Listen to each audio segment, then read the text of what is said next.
وہ بھی عبد الرحمان کے پاس موجود ہے. ویلکم کرتے ہیں گوئی صاحب آپ کو. کیسے ہیں آپ؟ مزاج ٹھیک ہے آپ؟ ٹھیک ٹھاک ہے نا, آپ سنیں؟ جی میں بالکل ٹھیک ٹھاک. گوئی صاحب بڑی ہلچل ہو رہی ہے شہر کے اندر, بڑا کچھ دیکھنے کو مل رہا ہے, بڑا کچھ سننے کو مل رہا ہے, سیاسی جوڑ توڑ عروج پہ. کیا کہیں گے اس حوالے سے؟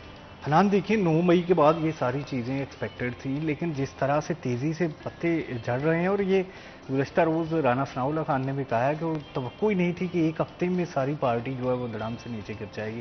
بندے جیل میں جاتے ہیں تو جاتے ہی کہہ دیتے ہیں کہ بس ہماری ہم سیاست ہی چھوڑ رہے ہیں. تو پھر کئی بندے تو جیل میں بھی نہیں گئے نا, وہ دوسروں کو دیکھ کے انہوں نے سبق سیکھ لیا. وہ کہتے ہیں نا سیانہ بندہ وہ ہوتا ہے جو کسی کو دیکھ کے سبق سیکھ اشارہ ہی کافی ہے. تو وہ جو مطلب بندے اتنے سیانے ہیں کہ وہ اشارے ہی ان کو ہوتے ہیں اور وہ جائی جا رہے ہیں. فیض اللہ کا موقع, شیخ خرم شہزاد یہ تو جیل جانے سے پہلے ہی چھوڑ گئے ہیں نا, اور ابھی یہاں پر چوری ظہیر الدین اور دوسرے لوگ جن کو تیمور ٹریول کا ظہیر الدین صاحب کا کہہ رہے ہیں آج نوٹس آیا ممکنہ طور 10 کروڑ کا, یا تو وہ 10 کروڑ بھریں گے یا چھوڑ دیں گے. اور یہ کیسی بات ہے کہ جب وہ چھوڑ جاتے ہیں تو سارے گناہ معاف ہو جاتے ہیں ان کے.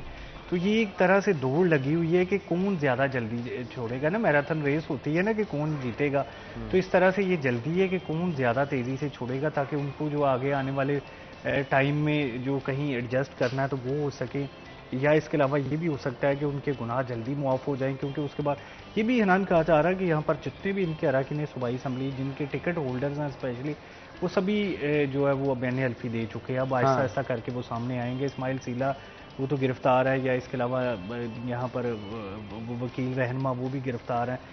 لیکن یہ بھی کہا جا رہا ہے کہ شاید یہ سارے جو ہے وہ جب باہر آئے تو یہ پریس کانفرنسز ہی کریں گے اور اس کے بعد پارٹی کو چھوڑ دیں گے. وار عزیز بھی چھوڑ چکے ہیں. تو یہاں پر چند ایک نام ہے, مطلب فرق حبیب ہے یا لطیف نظر ابھی تک جو اپنے قائم ہے, ملک عمر فاروق قائم ہے, حافظ فرق حبیب کے حوالے سے کیا کہیں گے؟ سننے میں یہ بات آئی ہے, پتہ نہیں یہ بڑی ایک سابقہ ایم پی اے نے یہ ہمیں بات بتائی کہ فرق حبیب صاحب کی ڈیل رانا ثناء اللہ کے ساتھ ہو چکی ہے کہ وہاں پہ کمزور کینڈیڈیٹ جہاں سے شہریار کھڑا ہوگا جو ان کا داماد ہے, وہاں سے سیلا جو کمزور کینڈیڈیٹ ہے اسے ٹکٹ دلوایا گیا تاکہ معاملات جو ہیں وہ بہتر ہو سکیں, اور اوپر سے پیچ اپ کر لیا گیا رانا صاحب کے ساتھ, اور اس وجہ سے ابھی تک گرفتار نہیں ہوئے. یہ کہا جا رہا تھا ان کی طرف سے, آپ بتائیں اس میں کچھ صداقت ہے؟ حنان یہ شہباز گل نے بھی الزام لگایا ہے, کچھ پی ٹی اے کے لوگ بھی یہی الزام لگا رہے ہیں کہ دیکھیں سب پہ سختی آئی ہوئی ہے تو فرق حبیب 9 مئی کے بعد یہاں پر احتجاج بھی کرنے آتے ہیں اور گرفتار نہیں ہوتے. اور اس کے علاوہ مسلسل میڈیا پہ آپ دیکھیں گے وہ لائیو بھی چل رہے ہوتے ہیں, پریس کانفرنسز کا بھی انعقاد کر رہے ہوتے ہیں, واٹس ایپ پہ بھی آن لائن ملتے ہیں جب کال کر لیں. تو یہ کہیں نہ کہیں کچھ مس لنک ضرور موجود ہے جس کی فرق حبیب کو وضاحت کرنی چاہیے کہ الزامات جو لگ رہے ہیں اس میں کتنی صداقت ہے. تاہم یہ بات جو ہے وہ اسماعیل سیلا خیر کمزور کینڈیڈیٹ نہیں ہے, یہ ان کے بارے میں پروپیگنڈا کیا جاتا ہے. وہ وہاں پہ وہ رانا یہ بھی تو سیاست ہے نا جناب کہ اگلے کو کمزور کاؤنٹ کروا کے اسٹرانگ کینڈیڈیٹ دے دیا جائے اور اپنا کام بھی نکلوا لیا. یہ بھی ہو سکتا ہے. یہ ویسے یہ بھی کہا جاتا ہے کہ جیسے آپ نے بات کی کہ عابد شیر علی کو سیٹ رکھنے کے لیے بھی فرق حبیب کو جان بوجھ کے مضبوط کیا جا رہا ہے تاکہ وہ کمزور نہ ہو جائیں اور عابد شیر علی کے جو ہے وہ کندھوں میں مستقل بوجھ رہے. لیکن جناب عابد صاحب نے پچھلے دنوں میں جو شیر علی صاحب نے گیم کر دی ہے نا, ساروں کی آنکھیں کھلی کی کھلی رہ گئی ہیں. چلیں پوچھ ہی لیتا ہوں آپ سے, میں جس انفارمیشن کی بات کر رہا تھا, از دیٹ ٹرو کہ شیخ خرم شہزاد 5 دن شیر علی کے گھر رہے؟ یار یہ میں نے سنا ہے کہ وہ رہے ہیں, لیکن اب اور کہا گیا کہ وہاں سے نکلنے کے بعد پریس کانفرنس کی گئی. یہ ضرور کہا گیا کہ عابد شیر علی کی وجہ سے کچھ لوگوں کو معافی ملی ہے, لیکن اب عابد شیر علی کو منع کر دیا گیا شہباز شریف کی جانب سے نا کہ اب بس جو ہونا تھا ہو گیا, نئے لوگوں کو معافی نہ دلوائی جائے نا. رانا ثناء اللہ خان نے ابھی تک کسی کو معافی نہیں دلوائی نا, یہ باتیں ہیں. عابد شیر علی نے کچھ لوگوں کو معافی دلوائی ہے, اب اس میں شیخ صاحب بھی ہو سکتے ہیں, لیکن کچھ نام ہیں جن کو انہوں نے اپنا کردار ادا کیا ہے تاکہ ان کو سیٹ کیا جا سکے اور شاید وہ لوگ دوبارہ مسلم لیگ نون میں ہی آ سکیں. کیونکہ شیخ کے بارے میں تو ہمیشہ یہ کہتے ہی رہے ہیں کہ یہ نون لیگ کا حصہ تھے, نون لیگ نے ٹکٹ نہیں دیا تو یہ جو ہے وہ پی ٹی اے کا حصہ بن گئے. پھر جب پی ٹی اے سے جیت گئے اگلی بار پھر ایم این اے کا ٹکٹ مل گیا, کیونکہ اکرم انصاری کے مقابلے میں نون لیگ نے ایم پی اے کا ٹکٹ تو دینا چاہ رہی تھی, ایم این اے کا نہیں دینا چاہ رہی تھی, یہ ایم این اے بن گئے. تو اب دوبارہ جو اپنے دوستوں میں واپس آ گئے. دیکھیں نا, کاروباری لوگوں کی ایک بڑی مجبوری یہ ہوتی ہے کہ وہ اپنے کاروبار کو تباہ ہوتا نہیں دیکھ سکتے. یہ تیمور ٹریول کے علاوہ ایک اور ٹریول کے مالک کا بھی یہی موقف ہے کہ انہیں آرڈر آ گیا اور انہوں نے دے دیا, جب وہ کہیں گے پریس کانفرنس پرچہ دیکھ کے پڑھ دی جائے گی. کیونکہ دیکھیں اتنے بڑے جو ان کے ٹریولز ہے وہ بند نہیں کر سکتے، اتنے بزنس ہے ان کے لیے بڑا مشکل ہوتا ہے تو سارا کچھ بند کر کے جیل کاٹے. دیکھنے دعوے کرنے اور چیز ہوتی ہیں، ان کا لیڈر بھی دعوے کر کے تو باہر آ گیا. اگر دیکھیں میاں نواز شریف نے کچھ مہینے یا کچھ سال جیل کاٹی، شہباز شریف نے، حمزہ نے، مریم نے، سبھی نے جیل کچھ نہ کچھ عرصہ، کچھ سال، مہینے. رانا ثناء اللہ خان نے بڑی سخت جیل کاٹی. تو یہ بھائی جب آپ دعوے کرتے ہو، دوسری جانب جب عمران خان کو جیل میں ابھی ڈالا گیا تو پیچھے جو ہے وہ انہوں نے پورے 1 سال کی تیاری کے بعد جو رولا ڈلوا دیا اور اس کی وجہ سے ملک جو ہے وہ داؤ پہ لگ گیا، جل گیا ملک، فوج پہ حملے ہوئے یا اس کے علاوہ سرکاری املاک کو نقصان پہنچایا گیا اور پورے وہ 48 گھنٹے ملک کسی کے کنٹرول میں نہیں تھا. تو اگر وہ آرام سے جیل میں بیٹھے رہتے، جیل میں کوئی کتاب لکھتے، جیل میں بیٹھ کے اپنی پارٹی کی جو ہے وہ دوبارہ سے سرے نو پارٹی کو ری بلڈ کرتے، الیکشن کی تیاری کرتے، جب بھی الیکشن ہو جاتے، اکتوبر میں ہو جاتے، تھوڑے لیٹ بھی ہو جاتے، تو دیکھیں اب پی ڈی ایم کی تو جو مہنگائی کی وجہ سے مار پڑی ہوئی تھی یہ تو سنبھلنے سے رہے، نہ تو یہ مہنگائی واپس آنی تھی اور نہ ہی انہیں موقع ملنا تھا. لیکن یہ موقع عمران خان نے اپنے غیر سیاسی فیصلوں کی وجہ سے دے دیا. دیکھیں قومی اسمبلی سے نکلنا غیر سیاسی فیصلہ تھا، اسمبلیز توڑنا غیر سیاسی فیصلہ تھا، اور پھر جو الیکشن تاریخ مل رہی تھی سپتمبر یا اکتوبر کی، وہ قبول نہ کرنا غیر سیاسی فیصلہ تھا، اور اسی کا یہ نتیجہ دیکھ لیں 9 مئی کی صورت میں برآمد ہوا اور ساری پارٹی داؤ پہ لگی ہوئی. ٹھیک کہا آپ نے بالکل. جناب ہمیں ایک اور گیسٹ ہیں جنہوں نے جوائن کیا ہے، تعارف ان کے ساتھ آپ کو کروا دوں. صاحبزادہ حافظ محمد امجد صاحب انہوں نے ہمیں جوائن کیا ہے، جو کہ پروویژنل جنرل سیکرٹری ہیں علماء مشائخ ونگ پاکستان مسلم لیگ نون کے. تو آپ کو جناب ویلکم کرتے ہیں شو کے اندر. کیونکہ حافظ صاحب آپ کا بھی بڑا سیاست سے گہرا تعلق ہے، رانا ثناء اللہ صاحب کے ساتھ ہوتے ہیں اور بہت ساری جگہوں پہ آتے جاتے ہیں، بہت ساری انفارمیشن آپ کے ساتھ بھی شیئر ہوتی ہے اور آپ کے پاس اپنے طور پہ بھی ہوتی ہے. آپ کے آنے سے پہلے میں گفتگو جو ہے وہ عبد الرحمان صاحب سے کر رہا تھا کہ سننے میں آیا کہ شیخ خرم شہزاد 5 دن شیر علی کی رہائش گاہ پر مقیم رہے ہیں، جن دنوں میں چھاپے پڑ رہے تھے اور پکڑ دکڑ ہو رہی تھی. کیا اس میں کوئی صداقت ہے؟ بسم اللہ الرحمن الرحیم. بہت شکریہ حران بھائی. دیکھیں میرے پاس تو ایسی انفارمیشن نہیں ہے جو مصدقہ ہوں جس پر میں کوئی گفتگو کر سکوں. یہ غیر مناسب بات ہوتی ہے کہ آپ سنی سنائی بات کو آگے بیان کریں. حدیث میں بھی آتا ہے سنی سنائی بات آگے بیان کرنے والا جو ہوتا ہے وہ کذاب کہا گیا، اسے جھوٹ بولنے والا ہوتا ہے. اور اگر کسی نے دیکھا ہو وہاں پہ انہیں تو پھر وہ شواہد اس کے پاس موجود ہے، وہ بات کر سکتا ہے. چونکہ ہم نے دیکھا نہیں ہے، ہم نے تو ایسی بات کرنا غیر مناسب ہوگا. لیکن آپ دیکھیں کہ تحریک انصاف کے لوگوں کی سیاست کا عالم دیکھیں کہ ایک گرم ہوا کا جھونکا بھی برداشت نہ کر سکے.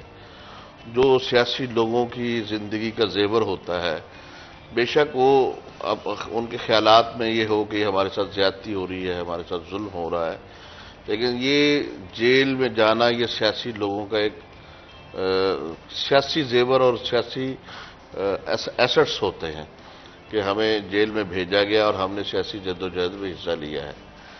آپ دیکھیں کہ پاکستان مسلم لیگ نون کی قیادت کو ان 4 سالہ دور میں جو پی ٹی آئی کا دور گزرا ہے، کس ظلم کا شکار نہیں کیا گیا. خواتین ہوں، ان کے اراکین ہوں، اور پھر باوجود ہم اس عدلیہ پر تحفظات ہونے کے ہم انہی عدلیہ کے سامنے پیش ہوئے اور وہیں سے سرخرو ہو کے باہر نکلے. تو آج کی جو عدلیہ ہے وہ تو عمران خان کی پرو ہے. وہ عمران خان کو تکلیف دیکھنا پسند ہی نہیں کرتے، وہ ان کو ویلکم کہتے ہیں، وہ ان کو جناب دیکھ کے خوشی کا اظہار کرتے ہیں، وہ ان کو دیکھ کر جناب ان کے لیے جان نچھاور کرنے کے لیے ان کی پوری فیملیز اپنے آپ کو وہاں اس پر نچھاور کرنا سعادت سمجھتے ہیں. تو اس عدلیہ کے ہوتے ہوئے یہ جیل نہیں کاٹ سکے.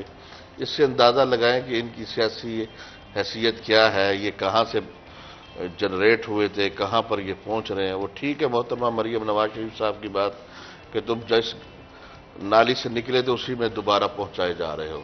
اگر تم سیاسی کارکن ہوتے تو سیاسی میدان میں مقابلہ کرتے. یہ فوجی تنصیبات پہ حملہ کرنا یہ کس کا کام تھا؟ ٹی ٹی پی کرتی تھی، دہشت گرد تنظیم.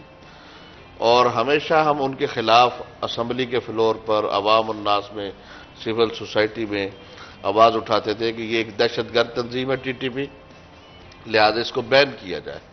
اور آپ نے دیکھا حکومت پاکستان مجبور ہو گئی ان کی دہشت گردانہ جو حرکات تھی تو ان کو بین کیا گیا.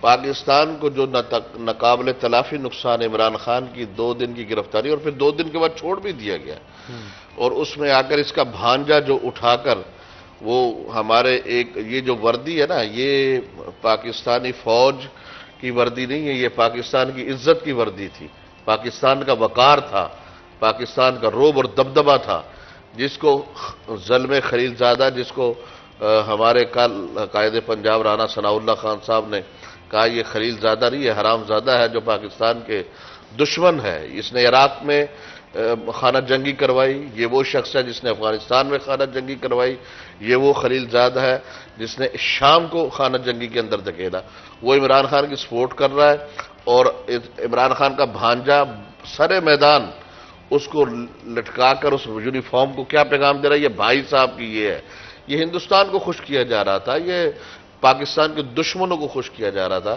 میں یہ سمجھتا ہوں یہ تحریک انصاف کوئی سیاسی جماعت نہیں تھی، یہ بیرونی قوتوں نے ایک ملک میں خانہ جنگی کرانے کے لیے ایک تحریک کو جنریٹ کیا، اور اس کو یہاں اس ملک کے اندر انتشار اور فسادات، ہم پچھلے 4 سال سے کہہ رہے تھے کہ یہ معیشت کو جو تباہ کیا جا رہا ہے یہ پری پلان ہے، اس ملک کی معیشت کو تباہ کرنے کے پیچھے غیر ملکی قوتیں ہیں۔ دیکھیں پاکستان کے اسٹیٹ بینک کو ورلڈ بینک کی زیر نگرانی دے دیا گیا، اور پھر ہمیں یہ اختیار بھی نہیں ہے کہ ہم اس کے گورنر کو چینج کر سکیں، وہاں سے پرمیشن لینی پڑتی تھی۔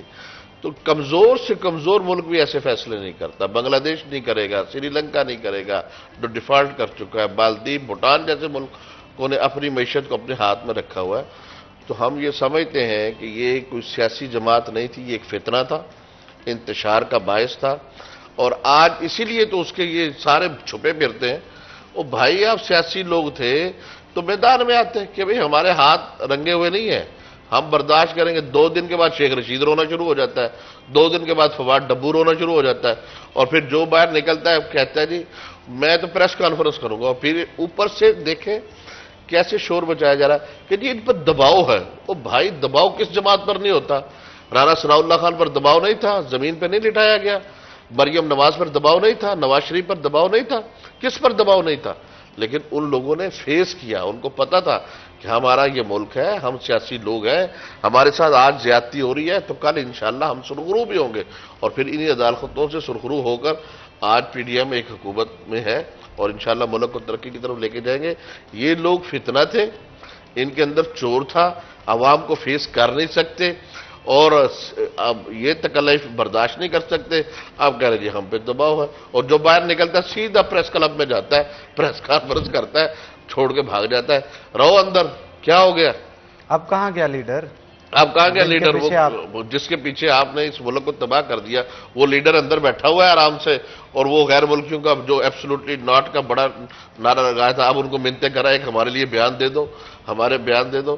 ابھی جو کل رات رانا ثناء اللہ خان صاحب نے ایمرجنسی پریس کانفرنس کی ہے، اس کے پیچھے کیا تھا؟ یہ پاک فوج کو بدنام کرنا چاہتے ہیں، یہ ان کو دکھانا، دنیا کو دکھانا چاہتے ہیں کہ جناب ہماری پاک فوج نعوذ باللہ یہاں پر خواتین کا ریپ کر رہی ہے، یہاں پہ قیدیوں پہ تشدد ہو رہا ہے، اور یہ جو ختیجہ شاہ گرفتار ہوئی ہے، یہ بھی آپ کو میں بتا دوں، یہ جو میرے پاس انفارمیشن ہے، یہ ایک امبیسی میں رہی ہے، اور اس امبیسی میں اس کو پلان کے مطابق گرفتاری کے لیے بھیجا گیا ہے، اور پھر یہ کہا کہ جب تمہیں ریلیز کیا جائے تو تم نے یہ الزامات لگانے ہیں، یہ آپ ایڈوانس میں یاد رکھ کر لیں۔ میں میڈیا کے تھرو عوام کو کہنا چاہتا ہوں، خدا را ان فتنوں سے بچو، اور یہ جو محرکات ہیں اس ملک میں پھیلائے جا رہے افواج سازی سے بچو، اور یہ فتنہ ہے تحریک انصاف، اور اس فتنے کو اب ختم کرنے کا وقت آیا ہے۔ آج ہمیں اپنے اداروں کے ساتھ کھڑا ہونا ہے، اپنے وطن کے ساتھ کھڑا ہونا ہے، اپنی فوج کے ساتھ کھڑا ہونا ہے۔ یہ بطور پاکستانی یہ میری اور آپ کی ذمہ داری ہے کہ ہم اپنے وطن کو پروٹیکٹ کریں، اپنے وطن کے دفاع کے لیے نکلیں، اور ایسے فتنوں کی سرکوبی کے لیے ہم حکومت اور اداروں کو بھرپور ساتھ دیں۔ بالکل ٹھیک کہا آپ نے۔ عبد الرحمن، آپ کیا کہیں گے؟ یہ جو کہا گیا ان کی طرف سے کہ پاکستان تحریک انصاف ایک منظم سازش کے تحت جو ہے وہ الزامات کی بارش کرے گی، کیا کہیں گے؟ حنان دیکھیے، جو پرسوں پریس کانفرنس ہوئی ہے وہ اتنی زیادہ جاندار پریس کانفرنس نہیں تھی۔ انفارچونیٹلی رانا ثناء اللہ خان ماضی میں جو تقاریر فرما چکے ہیں یا پریس کانفرنس کر چکے ہیں ان سب میں وہ لو کوالٹی کی تھی۔ دیکھیں کتنا ڈیٹا لیک ہو رہا ہے آڈیوز کا، اگر کچھ آڈیوز پکڑی گئی تھی تو وہ آڈیو سامنے لانی چاہیے تھی. کچھ بندے اگر پکڑے گئے تھے ان بندوں کو سامنے لانا گیا تھا. یہ محض ایک طرح سے ہم کہہ لیں کہ پریکاشن میئر کہہ لیں یا کچھ بھی کہہ لیں ایسا کہ یہ بغیر تیاری کے ایک پریس کانفرنس اچانک ہی 11:30 بجے ٹکٹ چلنے شروع ہو گئے, پریس کانفرنس ہو گئی. اس میں لوگوں کو توقعات تھی شاید پارٹی پر پابندی لگائی جائے, پتہ نہیں کیا ہوگا. آدھے گھنٹے بعد پریس کانفرنس ہوئی تو یہ تو ٹویٹ دن کے چل رہے تھے. سیٹرڈے کی یہ بات ہے, سیٹرڈے میں ناصر بٹ نے بھی ٹویٹ کیے, برطانیہ میں ہوتے ہیں, اس پریس کانفرنس سے پہلے, اور جرنلسٹ دن میں کئی ٹویٹ کر چکے تھے کہ یہ کچھ ہو سکتا ہے. تو اس حوالے سے یہ کوئی اتنی اچھی پریس کانفرنس نہیں ہوئی. بالکل, اس پہ مزید گفتگو کرتے ہیں لیکن ایک چھوٹی سی بریک کے بعد دوبارہ حاضر ہوتے ہیں. آپ نے کہیں نہیں جانا, ہمارے ساتھ ہیں نا.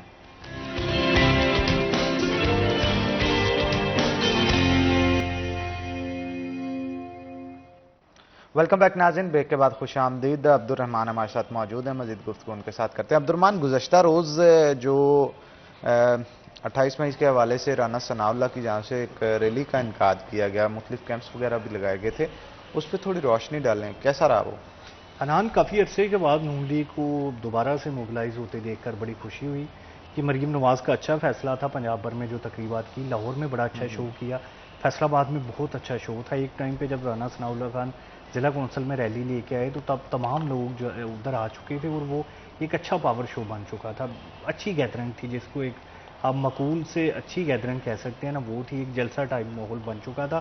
تو یہ ایک بڑی جو ہے وہ نون لیگ کافی عرصے کے بعد سمجھ لیں کہ اتنی زیادہ جو ایکٹیو ہوئی ہے. الیکشن بھی خیر قریب آ رہے ہیں. بعض اوقات کارکنان سازگار ماحول دیکھ کے بھی نکلتے ہیں نا, تو کل میرا خیال ماحول سازگار تھا کافی حد تک. پی ٹی آئی کا دورہ ختم ہو چکا تھا, اس وجہ سے چھپے ہوئے کارکنان بھی باہر آ گئے. ایگزیکٹلی, کارکنان کو احساس ہو گیا, لیڈرشپ کو بھی ہو گیا کہ اگر وہ اختلافات میں ہی رہے تو پھر انہیں جو بدترین شکست کے لیے تیار رہنا ہوگا. اس وجہ سے انہوں نے اپنے اختلافات بھی ختم کیے ہیں, لیڈرشپ نے بھی کیے ہیں, کارکنان نے بھی کیے ہیں, اور کل تقریباً جو اکٹھے ہو کر شو کیا تو وہ ایک بڑا زبردست شو بن گیا تھا.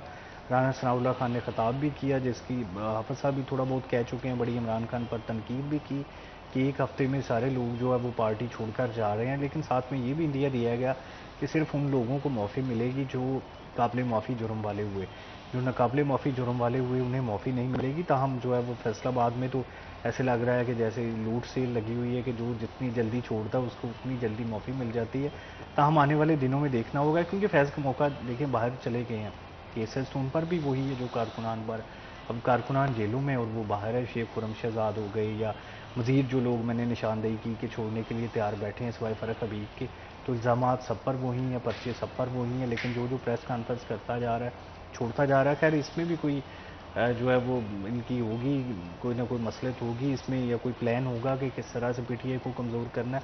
تاہم اس سارے وہ 9 مئی کا ایک آپ کی بات درست ہے کہ ایک فائدہ نون لیگ کو یہ ہوا ہے کہ انہوں نے پہلے جو ہے وہ یوم تکریم منایا ڈے, پھر اس کے بعد جو ہے یوم تکبیر ان کا دن آ گیا, استحکام پاکستان کے نام سے ریلی نکالی گئی. پھر وفاقی وزیر داخلہ رانا ثناء اللہ خان جو ہے وہ پھول پیش کرنے بھی گئے حساس ادارے کے آفس میں, تو وہاں پر بھی جو ہے وہ انہوں نے یہی پیغام دینے کی کوشش کی کہ پوری قوم ان کے ساتھ ہے. کیونکہ کچھ روز پہلے 9 مئی کو ادھر لوگ احتجاج کر رہے تھے, ان کو جو ہے وہ جلانے کی کوشش کر رہے تھے, تو رات جو ہے وہ نون لیگ کی جانب سے وہاں پر جانا, اظہار یکجہتی کرنا, بہرحال ایک اچھا عمل کرنی چاہیے. اظہار یکجہتی فوج پاکستان اپنی ہے, جو بھی اختلافات ہوں وہ ادھر ہی بیٹھ کے حل کرنے چاہیے. جو کچھ 9 مئی کو ہوا قابل مذمت ہے, لیکن ان کی جو میں پھر بار بار یہ ریزرویشن ہے کہ کارکنان کو پکڑا جا رہا ہے, لیڈرشپ کو معافی دی جا رہی ہے. اس سے معاملہ جو آپ نے ابھی بریک میں بھی بات کر رہے تھے کہ اس سے نون لیگ کے لیے بڑی مشکل پیدا ہو سکتی ہے کہ جو لوگ چھوڑ کر جا رہے ہیں وہ کہاں ایڈجسٹ ہوں گے. دیکھیں فیض اللہ کا موقع, شیخ خرم شہزاد, باقی دیگر لمبی لائن لگی ہوئی ہے, فارغ عزیز, یہ وہ سارے, تو یہ کدھر ایڈجسٹ ہوں گے. نون لیگ میں اگر جگہ نہ انہیں ملی, یہ پیپلز پارٹی میں آ جائیں گے, کاف لیگ میں آ جائیں گے, مسئلہ کس کے لیے بنے گا. دیکھیں پی ٹی آئی اپنے بندے کھڑے کر دے گی, پھر نون لیگ کے لیے 2 کمپیٹیٹر ہو جائیں گے نا, پہلے 1 to 1 ہے, ایک اور مقابلے میں آ جائے گا. تو یہ تو بڑا مسئلہ بن جائے گا نون لیگ کے لیے کہ کس طرح اس سارے مسئلے کو ٹیکل کرنا ہے. بالکل ٹھیک کہا. آپ صاحب, آپ کیا کہیں گے اس حوالے سے؟ کل کا جو ریلی تھی پھر بعد میں جلسہ ہوا, آپ کے خیال میں ایک کامیاب شو تھا؟ جی بالکل, پاکستان مسلم لیگ نون نے پورے ملک میں اپنی پاور شو کی ہے, اور آپ کے کیمروں کے ذریعے عوام کو دکھایا گیا ہے کہ مسلم لیگ نون ایک سیاسی حقیقت تھی، حقیقت ہے اور انشاءاللہ رہے گی. اور میں یہ سمجھتا ہوں کہ مسلم لیگ نون کے کارکنوں میں جو کل جذبہ، جوش اور ولولہ تھا، وہ یہی تھا کہ پاکستان سے محبت، پاکستان کی ترقی اور معاشی ترقی کے لیے ہماری قیادت نے جو انتھک محنت کی ہے، ان کی آنکھوں میں وہی روشنی، وہی چمک تھی کہ آنے والے دنوں میں انشاءاللہ ہمارے پاکستان مسلم لیگ نون کی جو قیادت ہے وہ اس ملک کو ترقی کی راہ پر لے کر جائے گی. اور یہ جو 4 سالہ تاریخی دور تھا اور یہ جو خوفناک دن تھے، اس نحوست تھی تحریک انصاف کی اور عمران خان کی حکومت کی، اس سے ہم روشنی کی طرف جائیں گے اور ہمارا ملک ترقی کرے گا. اور میں یہ سمجھتا ہوں کہ یہ سیاسی کارکنوں کے لیے ایکٹیویٹیز کا ہونا، ملک میں سیاسی ہلچل ہونا، یہ اچھی بات ہے. ملک کو ترقی کی راہ کی طرف لے کر جانا اور کارکنوں کا اپنی قیادت سے، اپنے ملک سے اظہار یکجہتی کرنا. پاکستان 28 مئی کو یوم تکبیر جو منایا جاتا ہے، میاں محمد نواز شریف صاحب نے اور محترم ذوالفقار علی بھٹو شہید نے اور ڈاکٹر عبدالقدیر خان نے اور ہمارے ایٹمی سائنسدانوں نے اس ملک کے دفاع کو ناقابل تسخیر بنایا ہے. تو اس کے ساتھ اظہار یکجہتی کرنا اور دشمن ملکوں کو یہ پیغام دینا کہ پاکستانی قوم اپنے دفاع کے لیے اپنے ملک سے محبت کرتے ہوئے آج جو میدان عمل میں ہے، یہ غیر ملکی طاقتوں کو اور دشمنان وطن کو یہ پیغام دینا ہوتا ہے کہ پاکستانی قوم اپنی فوج کے ساتھ، اپنے ادارے کے ساتھ، اپنی لیڈرشپ کے ساتھ کھڑی ہے اور اپنے مادر وطن کے دفاع کے لیے ہر طرح کی قربانی دینے کے لیے تیار ہے. اس کا کل عملی مظاہرہ ہماری قیادت نے جو ہر سال کرتی ہے، لیکن کل چونکہ ایک بین الاقوامی سازش 4 سال سے ہمارے ملک پر مسلط تھی، تو اس کے نحوست کا چھٹنے پر عوام بھی تھے، کارکن بھی تھے، اور وہ خوش ہو کر باہر نکلے ہیں کہ الحمدللہ ہمارے ملک کے اندر جو ایک سازشی عمل تھا اس کی آج بے کنی کے لیے ہم خوشی کا اظہار بھی کرتے ہیں اور اپنے ملک کی اداروں کے ساتھ، اپنی قیادت کے ساتھ، اپنی حکومت کے ساتھ جو پی ڈی ایم کی اس وقت حکومت ہے اور پاک فوج ہے جو ہمارا ایک بہترین ادارہ ہے، ہم اس کی بیک پر کھڑے ہیں. وہ ہماری طاقت ہے، ہم اس کی طاقت ہے اور اپنے ملک دفاع کو ناقابل تسخیر بنانے پر ہم ان کو خراج تحسین پیش کرتے ہیں. بالکل ٹھیک کہا آپ نے. عبد الرحمان، فیوچر کیا دیکھ رہے ہیں اب آنے والے الیکشنز کے اندر صورتحال کیا نظر آتی ہے آپ؟ حنان دیکھیے، پاکستان تحریک انصاف پہ کڑا وقت ہے، برا وقت ہے، شاید پارٹی جو ہے وہ بکھر جائے، پابندی لگ جائے. لیکن مسئلہ یہ ہے کہ پی ڈی ایم کی قیادت یا اسپیشلی نون لیگ جن کا پنجاب میں ہولڈ ہے، وہ واپسی کی راہ کے لیے جو ایسے اقدامات نہیں کر پا رہے. دیکھیں، سب سے زیادہ مار انہیں پڑی مہنگائی کی وجہ سے. عمران خان نے جو ریلیاں نکالی، یہ وہ سارا کچھ فیل ہو جاتا اگر مہنگائی اس طرح سے نہ ہوتی. جب سے یہ اپریل سے اقتدار میں آئی ہے 2022 سے، مہنگائی ان سے کنٹرول نہیں ہوئی. ان کے لیے بہتر تو تھا کہ وہ الیکشن میں چلے جاتے، نہیں گئی، یہ ان کی بہت بڑی غلطی تھی. اس کے بعد مسلسل آج کے دن تک مہنگائی جو کنٹرول پہ نہیں ہوئی، 50 کے قریب چلی گئی ہے مہنگائی کی شرح، تب 12% پہ تھی. یعنی کہ یہ سمجھ لیں کہ کچھ 4 گنا زیادہ بڑھ چکی ہے. تو عمران خان پہ سب سے زیادہ تنقید 4 سالوں میں مہنگائی کی وجہ سے ہوئی ہے، لیکن وہ 6 سے 12% پہ گئی تھی، آلموسٹ ڈبل. تو مہنگائی نے جب ایک پارٹی جو 18 میں اقتدار میں آئی اس کو ان پاپولر کر دیا، تو یہ اس سے کہیں زیادہ مہنگائی کی وجہ سے تو مزید ان پاپولر ہو گئے نا. تو اب مجھے یہ سمجھ نہیں آتی کہ اب یہ کیسے ووٹ لیں گے نا، کیونکہ دیکھیں جب تک حالات کو بہتر نہیں کیا جاتا، پی ٹی آئی کو کنٹرول کر لیا، عمران خان جیل میں چلے گئے، یہ تو آزاد امیدواروں سے ہار جائیں گے جو صورتحال بنی ہوئی. ان کے لیے ابھی بھی الیکشن کمپین میں جانا بہت مشکل ہوگا، اتنا آسان نہیں ہوگا. اور یہ اگست میں تو یہ اقتدار ان کا ختم ہو جائے گا قانونی طور پہ نا. تو یہ چند مہینے باقی رہ گئے ہیں اور ہمیں ان مہینوں میں کچھ بھی ایسا ہوتا ہوا نظر نہیں آ رہا جس کی وجہ سے ہم کہیں کہ حالات بہتر ہے. رات اسحاق ڈار کا میں انٹرویو سن رہا تھا، IMF انہیں ڈیل نہیں دے رہا. تو یہ ان کے لیے بڑا مسئلہ ہے کہ ڈالر کو کیسے قابو کرنا. 310 پہ تو چلا گیا، اگر یہ بجٹ سے پہلے ڈیل نہ ہوئی تو شاید 320-25 پہ چلا جائے. تو ساری چیزیں تو باہر سے آتی ہیں، یہاں پر تو کچھ بھی نہیں بنایا جاتا نا، سارا کچھ ہم باہر سے امپورٹ کرتے ہیں، بچوں کی تمام آئٹم سے لے کر بڑوں کی آئٹمز تک. تو وہ سارا کچھ جو ہے وہ رکا پڑا ہے، یا اگر آ رہا ہے تو وہ اسمگل ہو کے آ رہا ہے، مہنگے دم وہ آ رہا ہے. اسمگل ہونے کا نقصان یہ ہوتا ہے کہ اگر وہ مناسب ریٹ پہ مل بھی جائے سرکار کو ٹیکس نہیں ملتا، چند ہاتھوں میں پیسہ چلا جاتا ہے. اسی طرح سے ایرانی ڈیزل پر تنقید ہو رہی ہے کہ وہ اسمگل ہو کر آ رہا ہے تو اس کا فائدہ بھی چند ہاتھوں کو مل رہا ہے.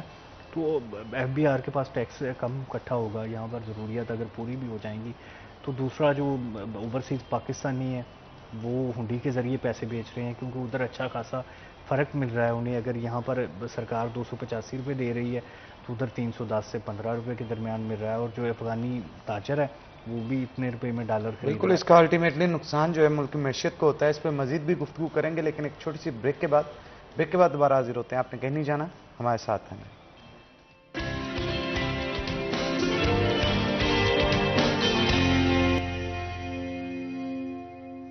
ویلکم بیک ناظرین. بریک کے بعد خوش آمدید. حافظ محمد امجد صاحب ہمارے ساتھ موجود ہیں، ان سے گفتگو کریں گے. حافظ صاحب، جو پی ٹی آئی کو چھوڑ رہے ہیں، کیا کوئی اسٹریٹجی ہے ان کو نون لیگ میں لینے کی؟ کوئی اس کے بارے میں بیان یا پارٹی کی وضاحت؟ لیکن ماشاءاللہ پاکستان مسلم لیگ نون میں اگر آپ قومی اسمبلی اور صوبائی اسمبلیوں کی بات کرتے ہیں تو ہمارے پاس تو پہلے ہی الحمدللہ 4 5 امیدوار ایسے ہیں جنہوں نے اس وقت کاغذات پارٹی کو جمع کروائے ہیں کہ ہمیں ٹکٹ دیا جائے ایک حلقے سے. تو میں نہیں یہ سمجھتا کہ یہاں ہمارے ہاں گنجائش ہو، کیونکہ یہ سیاسی کارکن تو نہیں تھے پی ٹی آئی کے لوگ، یہ سیاسی ورکر نہیں تھے، ان کا بیہیو سیاسی لوگوں جیسا نہیں تھا. یہ ایک فاشسٹ جماعت کے لوگ رہے ہیں. ہاں، کچھ بری جگہ پہ اچھے لوگ بھی ہوتے ہیں، ممکن ہے ان کے ساتھ کوئی پارٹی ان کا خیال کرے، ان کے ساتھ کوئی، لیکن میری معلومات تک ابھی تک تو ایسی کوئی پالیسی ہماری پارٹی کی نہیں ہے کہ ان کو لیا جائے. ایک بات عبد الرحمان کر رہے تھے کہ یہ پی ڈی ایم اور ابھی تک مسلم لیگ نے اور دیگر جماعتوں نے یہ نہیں سوچا کہ ان کو کہاں ایڈجسٹ کیا جائے. تو میں یہ سمجھتا ہوں کہ یہ لوگ پی ٹی آئی کے لوگ ایڈجسٹ کرنے کے قابل نہیں ہیں، کیونکہ ان کی تربیت ایک ایسے ماحول میں ہوئی ہے جہاں انتشار اور فساد کے علاوہ انہوں نے کچھ دیکھا ہی نہیں ہے، سیکھا ہی نہیں ہے. یہ لوگ سیاسی ہوتے تو آج اس انجام تک نہ پہنچتے. ان کا لیڈر سیاسی ہوتا تو یہ اتنی بڑی جماعت کو اس طرح جھونک نہ دیتا. جو لیڈر ہوتے ہیں وہ جماعتوں کو ملک کے ساتھ، ریاست کا سے لڑایا نہیں کرتے، وہ اپنے ویژن کے ساتھ کامیابی حاصل کرتے، وہ اپنے منشور کے ساتھ کامیابی حاصل کرتے، وہ اپنا معاشی منشور لاتے ہیں، ترقی کا ویژن لاتے ہیں، وہ لوگوں کو غربت سے نکالنے کا منشور لاتے ہیں، لوگوں کو ترقی کی شاہراہ پر گامزن کرنے کا.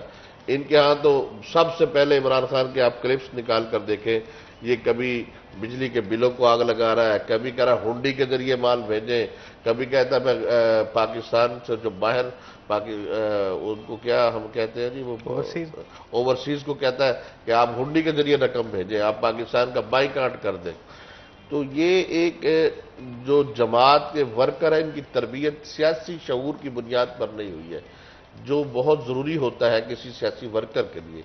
یہ تو ایک منتخب مزاج لوگ ہیں. دیکھیں، آپ حیران ہوں گے کہ ہماری ہندوستان کے ساتھ شدید اختلافات ہیں، لڑائی ہے، ہمارا دشمن ملک ہے، ہمیشہ اس نے ہمارے ساتھ نقصان پہنچانے کی کوشش کی ہے.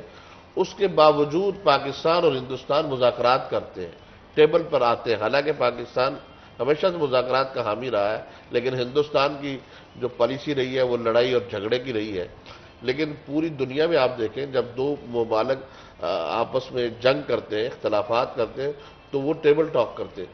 ہمارے پاکستان کا یہ واحد لیڈر تھا جو کہتا تھا میں نے اپوزیشن کے ساتھ بیٹھنا ہی نہیں ہے، اور پھر اپوزیشن میں آنے کے بعد کہتا تھا کہ میں نے حکمران ان کے ساتھ بیٹھنا نہیں ہے. جس طرح ابھی عبد الرحمان نے یہ کہا کہ مذاکرات چل رہے تھے اور اس میں تاریخیں طے ہو رہی تھی، بیچ میں ان کو آرڈر کر دیا کہ جو اٹھ کے آنے. تو میں نہیں یہ سمجھتا کہ ان کے جو پی ٹی آئی کے جو ایم این اے ہوں، سینیٹرز ہوں، یہ ان کے سمجھدار بندے ہم جن کو سمجھتے تھے، یعنی شبلی فراز کو ہم کہتے تھے احمد فراز کا بیٹا ہے، اس کا ایٹیچیوڈ آپ نے دیکھا، اس کا بہیو آپ کے کیمرے چینلوں نے دکھایا نا، وہ کس طرح ایک دم ہائپر ہو جاتا تھا، اور اب وہ ویل چیئر میں بیٹھا ہوا میں بڑا بیمار ہو جائے. یعنی جب وہ حکومت میں تھا، اقتدار میں تھا، تو وہ لوگوں کے گلے پڑتا تھا. یعنی ہم کہتے تھے یار یہ احمد فراز کا بیٹا ہے، بڑا شاعر ہے پاکستان کا، تو اس کے بیٹے کا رویہ اتنا گھٹیا ہے. تو آپ مجھے بتائیں ان کے عام ورکر کی حالت کیا ہوگی. میں تو یہ سمجھتا ہوں کہ یہ پاکستان کی کسی پولیٹیکل جماعت میں رکھنے کے قابل نہیں. ان کے لوگ، ان کی تربیت ہونی چاہیے، پھر ان کو کہیں اور رکھ رہے ہیں. ویسے بھی وہ تو خود آگے کہہ رہے ہیں ہم سیاست سے لا تعلقی کا اعلان کر رہے ہیں. یہ جو آپ دیکھ لیں ان کے پریس کانفرنس، جتنے لوگ ہیں وہ سیدھا نکلتے کہتے جی ہم نے اب سیاست کرنی ہی نہیں. فواد چودھری سے جو کل تک بڑے بولتا تھا متکبر انداز میں، اب وہ آپ نے اس کا بھاگتا ہوا انداز بھی دیکھا ہے جی، آپ کا اس کا روتے ہوئے انداز بھی دیکھا ہے. کیا ان کے بچے ہیں؟ ہمارے بچے نہیں تھے ہماری لیڈرشپ کے؟ مریم نواز کے بچے نہیں تھے؟ اس کا بیٹا کیسے ماں کا ہاتھ پکڑ کے جیل میں جا رہا ہے؟ 1 سال جیل نہیں کاٹی اس نے. اس کے باپ میاں نواز شریف نے جیل نہیں کاٹی. کیا وہ بیمار نہیں تھے؟ یہ جیل میں نہیں جا سکتا تھا. بھائی جیل میں وہ لوگ جاتے ہیں جن کے اندر کوئی گناہ نہ ہو، خوف نہ ہو، وہ ڈرتے نہیں ہیں. وہ کہتے ہیں آج یہ ہمارے ساتھ ظلم ہو رہا ہے، ہم انشاءاللہ سرخرو ہو کے باہر آئیں گے. یہ مجرم ہے، یہ اندر ان کے خوف ہے. اور وہ خوف کیا ہے؟ انہوں نے جو گناہ کیے ہوئے، اس ملک کے ساتھ دشمنی کی ہوئی ہے، اس ملک کا بیڑا غرق کرنے میں انہوں نے کوئی کسر نہیں چھوڑی. اس لیے وہ خوف ان کو اندر سے کھائے جا رہا ہے. اس لیے نہ یہ اندر رہنا چاہتے ہیں جیل میں، نہ ان کا لیڈر رہنا چاہتا ہے. میں نہیں سمجھتا کہ یہ لوگ اس قابل ہیں کہ ان کو کسی سپیس دی جائے یا پولیٹیکل پارٹی میں لیا جائے. باقی پارٹیز کی قیادت کیا فیصلہ کرتی ہے وہ آگے جا کے پتہ چلے گا. بالکل ٹھیک ہے. عبد الرحمان 8 اکتوبر کو الیکشن ہوتے ہیں دکھائی دے رہے ہیں. حنان دیکھیں بظاہر تو چانسز ہیں کہ ہو جائیں گے، کوئی بہت بڑی وجہ نہ بنی. دیکھیں وجہ تو اب کوئی بن نہیں سکتی، کیونکہ جیسے ماضی میں کہا گیا کہ یہ حکومتوں کا معاملہ تو اب تو ہو جانے چاہیے اصولی طور پر، لیکن جیسے 14 مئی کی تاخیر کا شکار ہوئے ہیں، یہ بھی ہو سکتے ہیں. وجہ بناتے ہوئے حکومت کو ٹائم نہیں لگتا، لیکن مجھے لگتا ہے کہ 8 اکتوبر تک یہ فکس کر دیں گے پی ٹی آئی کو نا. جیلوں میں ہوگی قیادت یا چھوڑ چکی ہوگی یا عمران خان جو ہے وہ نااہل ہوں گے. 8 اکتوبر تک یہ سارے فیصلے ہو جائیں گے اور اس کے بعد پی ڈی ایم جو ہے وہ الیکشن میں جانے کے لیے تیار ہوگی. لیکن اس کے بعد پھر ان کا کمپٹیشن جیسے میں نشاندہی کی کہ جن کے ساتھ پڑے گا آزاد امیدواروں کے ساتھ، یا وہی لوگ جو ان کے ہینڈلرز ہیں جو ان کو لے کے آئے ہیں، کیا انہیں کامیاب ہونے دیں گے یا نہیں ہونے دیں گے، یہ بہت بڑا مسئلہ ہے. بہرحال یہ لگ رہا ہے اب زیادہ چانسز ہیں کہ 8 اکتوبر کو تمام صوبوں کے اور مرکزی الیکشنز ہونے جا رہے ہیں، اور اس میں بھرپور تیاری کے ساتھ جو ہے وہ حصہ لینے کا انڈیا بھی پارٹی قیادت کی جانب سے دیا گیا ہے. یہ سمجھ لیں کہ کل سے جو الیکشن کمپین ہے یہ بھی چل پڑی ہے، اور آنے والے دنوں میں مسلم لیگ کی جانب سے اس طرح کے مزید جو ایونٹس بھی کیے جائیں گے، جلسے جلوس بھی شروع ہو جائیں گے. پوری اس وقت ان کے پاس سپیس موجود ہے. اب اگر یہ ویکیوم چھوڑیں گے تو وہ سپیس کوئی اور کیپچر کر لے گا. یہ بہت ضروری ہے پی ایم ایل این کے لیے کہ جو پی ٹی اے کی سپیس بنی ہے. دیکھیں سوشل میڈیا پر ابھی تک یہ سپیس جو ہے وہ کیپچر نہیں پی ڈی ایم کر پائی. یہ مریم نواز کی، بلاول کی بہت بڑی ناکامی ہے کہ سوشل میڈیا کو وہ اس طرح سے کیپچر نہیں کر پا رہے. لیکن اگر اسی طرح سے یہ اس سپیس کو بھی چھوڑ دیں گے جو اب ان کے لیے بنی ہے، ہر ضلع میں ہر جگہ پر بنی ہوئی ہے، تو پھر یہ ناکام ہو جائیں گے. کوئی تھرڈ پارٹی اس سپیس کو پورا کر سکتی ہے. پی ٹی آئی جو حقیقی بنا رہے ہیں وہ لوگ کامیاب ہو سکتے ہیں، آزاد دڑے کامیاب ہو سکتے ہیں، لیکن ان کو یہ سپیس فل فور اس میں مہنگائی میں کمی لا کر ایک بھرپور طریقے سے سیاسی کمپین چلا کر. دیکھیں سیاسی کمپین چلانے کے حوالے سے شہباز شریف مکمل طور پر ناکام ہے، وہ کبھی بھی کامیاب نہیں ہو سکتے. یہ انہیں ٹاسک مریم کو دینا ہوگا یا میاں نواز شریف صاحب کو واپس آنا ہوگا. وہ آ کر اس سپیس کو فل کر سکتے ہیں جو کہ ایک بنی ہوئی ہے. اگر وہ بھی ایسا نہیں کرتے یا تاخیر کا شکار ہوتے ہیں تو یقیناً اس سپیس کو کوئی اور پورا کر دے گا. آپ کو نہیں لگتا کہ سفر جو ہے وہ مریم نواز شریف کا اور حمزہ شہباز کا شروع جب ہوا تھا، اس کے بعد مریم نواز نے پاپولیرٹی زیادہ گین کر لی، حمزہ شہباز اس معاملے میں تھوڑا پیچھے رہ گئے. حنان حمزہ دیکھ لیں سی ایم بھی بنا ہے تو وہ بجائے اس کے کہ اس کا امپیکٹ اچھا بنتا برا بنا ہے. میرا خیال ہے اس کو میڈیا مینجمنٹ، اس کے لیے اچھی اسپیچ کرنا یا کئی چیزیں جو ہے وہ شاید وہ مناسب بندہ نہیں ہے اس حوالے سے. سوائے اس کی خوبی یہی ہے کہ وہ شہباز شریف کا بیٹا ہے، اس کے علاوہ اس کے پاس کوئی خوبی نہیں ہے. اس میں میری دیکھیں عبد الرحمان صاحب تھوڑا سا اور طرف لے گئے.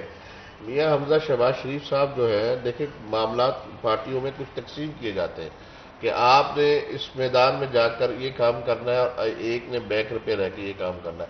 محترمہ مریم نواز نو ڈاؤٹ ہماری پاپولر لیڈر ہے اور عوام اور کارکنان ان سے محبت کرتے ہیں کہ وہ ہمارے قائد کی بیٹی بھی ہے، اور خود انہوں نے اپنی صلاحیتیں منوائی بھی ہیں. وہ ایک بڑی ہی کمپیٹنٹ اور بڑی ہی قابل ترین شخصیت کی مالک ہیں کہ وہ جہاں عوام میں جاتی ہیں یا میٹنگز لیتی ہیں تو بڑی خوبصورت گفتگو بھی کرتی ہیں اور گائیڈ بھی کرتی ہیں. اور میں ان میں میاں محمد نواز شریف صاحب کی وہ جھلک بھی دیکھتا ہوں جو ایک قائدانہ صلاحیت بھی ہوتی ہے. میاں حمزہ شہباز شریف صاحب اور میاں شہباز شریف صاحب جو ہے دیکھیں یہ آپ انکار نہیں کر سکتے، پنجاب میں جب تک میاں شہباز شریف صاحب رہے ہیں آپ گڈ گورننس دیکھ لیں، پورے پنجاب کی حالت دیکھ لیں، میاں حمزہ شہباز شریف صاحب بھی ایسے ہی ہیں، وہ پیچھے بیٹھ کر وہ جو کام کر رہے ہیں، وہ جو محترمہ پولیٹیکل میدان میں گین کر رہی ہیں وہی میاں حمزہ شہباز شریف وہ صاحب بیک اینڈ پہ رہ کے جو ہے وہ کام کر رہے ہیں. بالکل آپ نے ٹھیک کہا حافظ صاحب، وقت کیونکہ کم ہے اس لیے آپ دونوں کا بہت شکریہ، آپ لوگ آج کے شو میں آئے، بڑا زبردست سیشن رہا. اسی کے ساتھ ناظرین یہاں پہ بریک لیں گے، بریک کے بعد دوبارہ حاضر ہوتے ہیں. آپ نے کہیں نہیں جانا، ہمارے ساتھ رہنا ہے.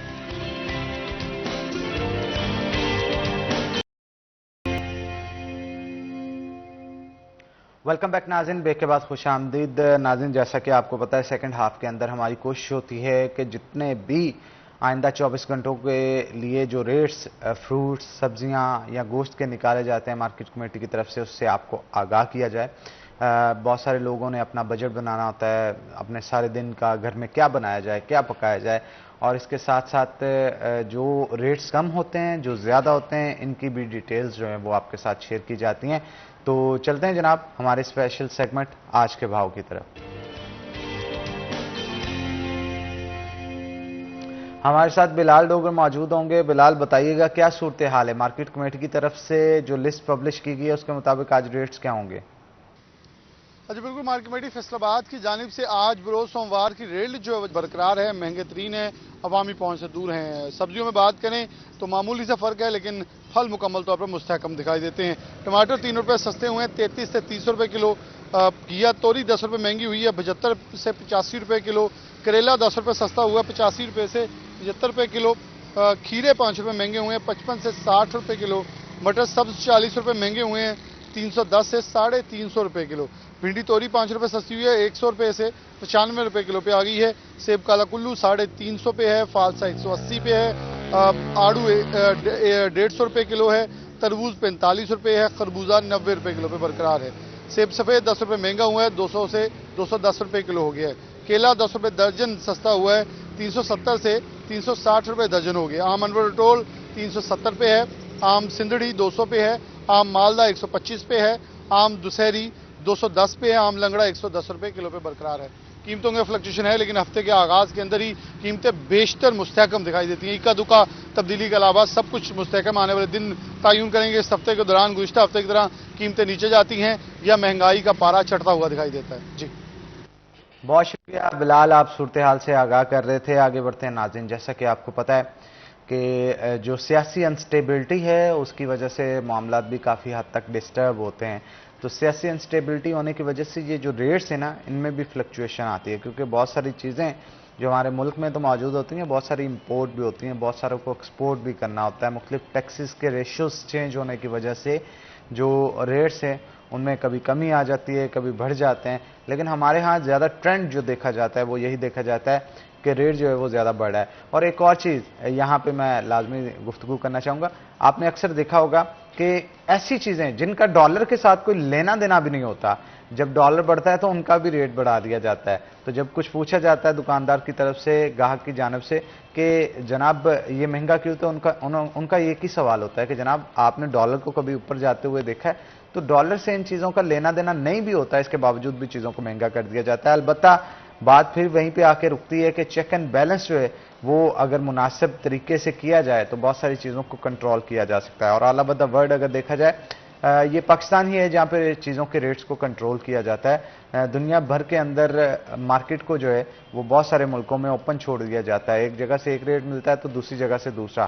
تو کمپٹیشن کی وجہ سے جب کمپٹیشن کی فضا قائم ہوتی ہے، یقین جانیے ریٹ آٹومیٹیکلی چیزوں کے نیچے آنا شروع ہو جاتے ہیں اور پھر ہر ایک کی کوشش ہوتی ہے کہ وہ اپنا مال زیادہ سے زیادہ بیچے. خیر بات تو یہ تھی جو ہم نے آپ کو بتانی تھی. آج کے بھاؤ کے اندر بتا دیے کیا ریٹس رہیں گے، تو اس کو دیکھتے ہوئے آپ جو چیز آج بازار میں جائیں وہاں سے پرچیز کر سکتے ہیں. تو سیاسی انسٹیبلٹی جہاں پہ ہم چیزوں کے حوالے سے گفتگو کر رہے تھے، معیشت کے حوالے سے گفتگو کر رہے تھے، سیاست آنے والے دنوں میں کس رخ کو اختیار کر جائے گی. پاکستان تحریک انصاف کی پاور تھی ان کی یوتھ کے حوالے سے منفرد پلیٹ فارمز کے اوپر عمران خان بھی گفتگو کرتے نظر آئے، ان کی پارٹی قیادت بھی گفتگو کرتی نظر آئی. اب یوتھ کہاں پہ سٹینڈ کرتی ہے؟ کیا پاکستان مسلم لیگ نون کی طرف سے اب کوئی متحرک ہوئے ہیں، کوئی معاملات جو ہیں وہ بہتر کیے جا رہے ہیں؟ کیا ان کی طرف سے نوجوانوں کو پارٹی میں لانے کی کوشش کی جا رہی ہے؟ منظم کمپین جو ہے وہ چلائی جا رہی ہے یا نہیں چلائی جا رہی؟ اور اس کے ساتھ ساتھ جہاں پہ ہم سیاسی صورتحال پہ گفتگو کریں گے، کچہری جو ہماری بار ہے اس کی بھی سیاست کے اوپر ہم گفتگو کریں گے، کچھ کرائم ریٹ کے حوالے سے بھی گفتگو کر لیں گے۔ تو چلتے ہیں آج کے جو گیسٹ ہیں ہمارے، ان کے ساتھ میں آپ کا تعارف کروا دوں۔ ہمارے ساتھ چودھری ذوالفقار صاحب موجود ہوں گے جو کہ ایڈوکیٹ ہیں ہائی کورٹ کے اور ضلعی صدر ہیں کلچر ونگ پاکستان مسلم لیگ نون کے۔ آپ کو ویلکم کرتے ہیں شو کے اندر، اور ان کے ساتھ ساتھ آصف ارشد ہمارے ساتھ موجود ہوں گے جو کہ ڈویژنل صدر ہیں کلچر ونگ پاکستان مسلم لیگ نون کے۔ آپ کو بھی ویلکم کرتے ہیں شو کے اندر۔ تو آصف ارشد کی طرف چلتے ہیں اور گفتگو کا آغاز کرتے ہیں۔ آصف، کیا اسٹریٹجی بنائی گئی ہے آنے والے دنوں کے اندر؟ جو یوتھ آپ سے روٹ کے پی ٹی آئی کے اندر جا چکی تھی، کس طرح سے اسے واپس لایا جائے گا؟ جی بسم اللہ الرحمن الرحیم۔ سب سے پہلے تو آپ کا شکریہ ادا کرتا ہوں کہ آپ نے ہمیں سٹی 41 پہ مارننگ شو میں انوائٹ کیا۔ تو یوتھ کو جھانسا دیا گیا تھا 1 کروڑ نوکری کا، 50 لاکھ گھروں کا، اس طرح کے سبز باغ دکھائے گئے تھے اور یوتھ ان سے متاثر ہو کر پی ٹی آئی میں گئی تھی۔ تو اب جب کہ وہ سبز باغ جو تھا وہ اب لوگوں کے سامنے عیاں ہو چکا ہے، ان کا فراڈ اور جھوٹ پی ٹی آئی کا، تو اب انشاءاللہ تعالی یوتھ جو ہے وہ مسلم لیگ نون میں واپس آ رہی ہے، اور بہت سارے لوگوں نے ہمارے ساتھ رابطہ بھی کیا ہے۔ تو انشاءاللہ تعالی جلد ان کو باقاعدہ ایک ہم پروگرام سیٹ اپ کر کے تو ان کو انشاءاللہ تعالی باقاعدہ ان کے مسلم لیگ نون میں شمولیت کا ایک اعلان بھی کریں گے۔ تو میں سمجھتا ہوں کہ بس یہ جو جھوٹ اور فراڈ پہ مبنی جو بیانیہ تھا عمران خان کا وہ بے نقاب ہو چکا ہے، تو اب اس کا انجام آپ کے سامنے ہے۔ جی بالکل ٹھیک ہے۔ اچھا، تنظیم سازی کوئی شروع کی جا رہی ہے نون لیگ کی طرف سے جو نوجوانوں کو ساتھ میں ملانے کے لیے؟ جی پچھلے دنوں ہم نے ڈویژن صدر ہیں ہمارے حاجی اکرم انصاری صاحب، ان کے ڈیرے پر مسلم لیگ نون کلچرل ونگ فیصل آباد ڈویژن کی ایک تنظیم سازی کی ہے، جس میں 50 کے قریب عہدیداران کو نامزد کیا گیا ہے، ان کے نوٹیفیکیشنز تقسیم کیے گئے ہیں، جن میں عارف حسین بخاری صاحب وہ ہمارے ڈویژن چیف آرگنائزر ان کو مقرر کیا گیا ہے۔ رانا ثناء اللہ خان صاحب کی ہدایات کے مطابق ہم نوجوانوں کو شامل کر رہے ہیں۔ اس میں میاں محمد نواز شریف کی اور محترمہ مریم نواز صاحبہ کے ہاتھ مضبوط کرنے کے لیے پاکستان مسلم لیگ نون کلچرل ونگ ہمہ وقت کوشاں ہے۔ تو آپ کے پلانز کیا ہے آگے؟ کس طرح سے لے کے اس کو چلیں گے آپ؟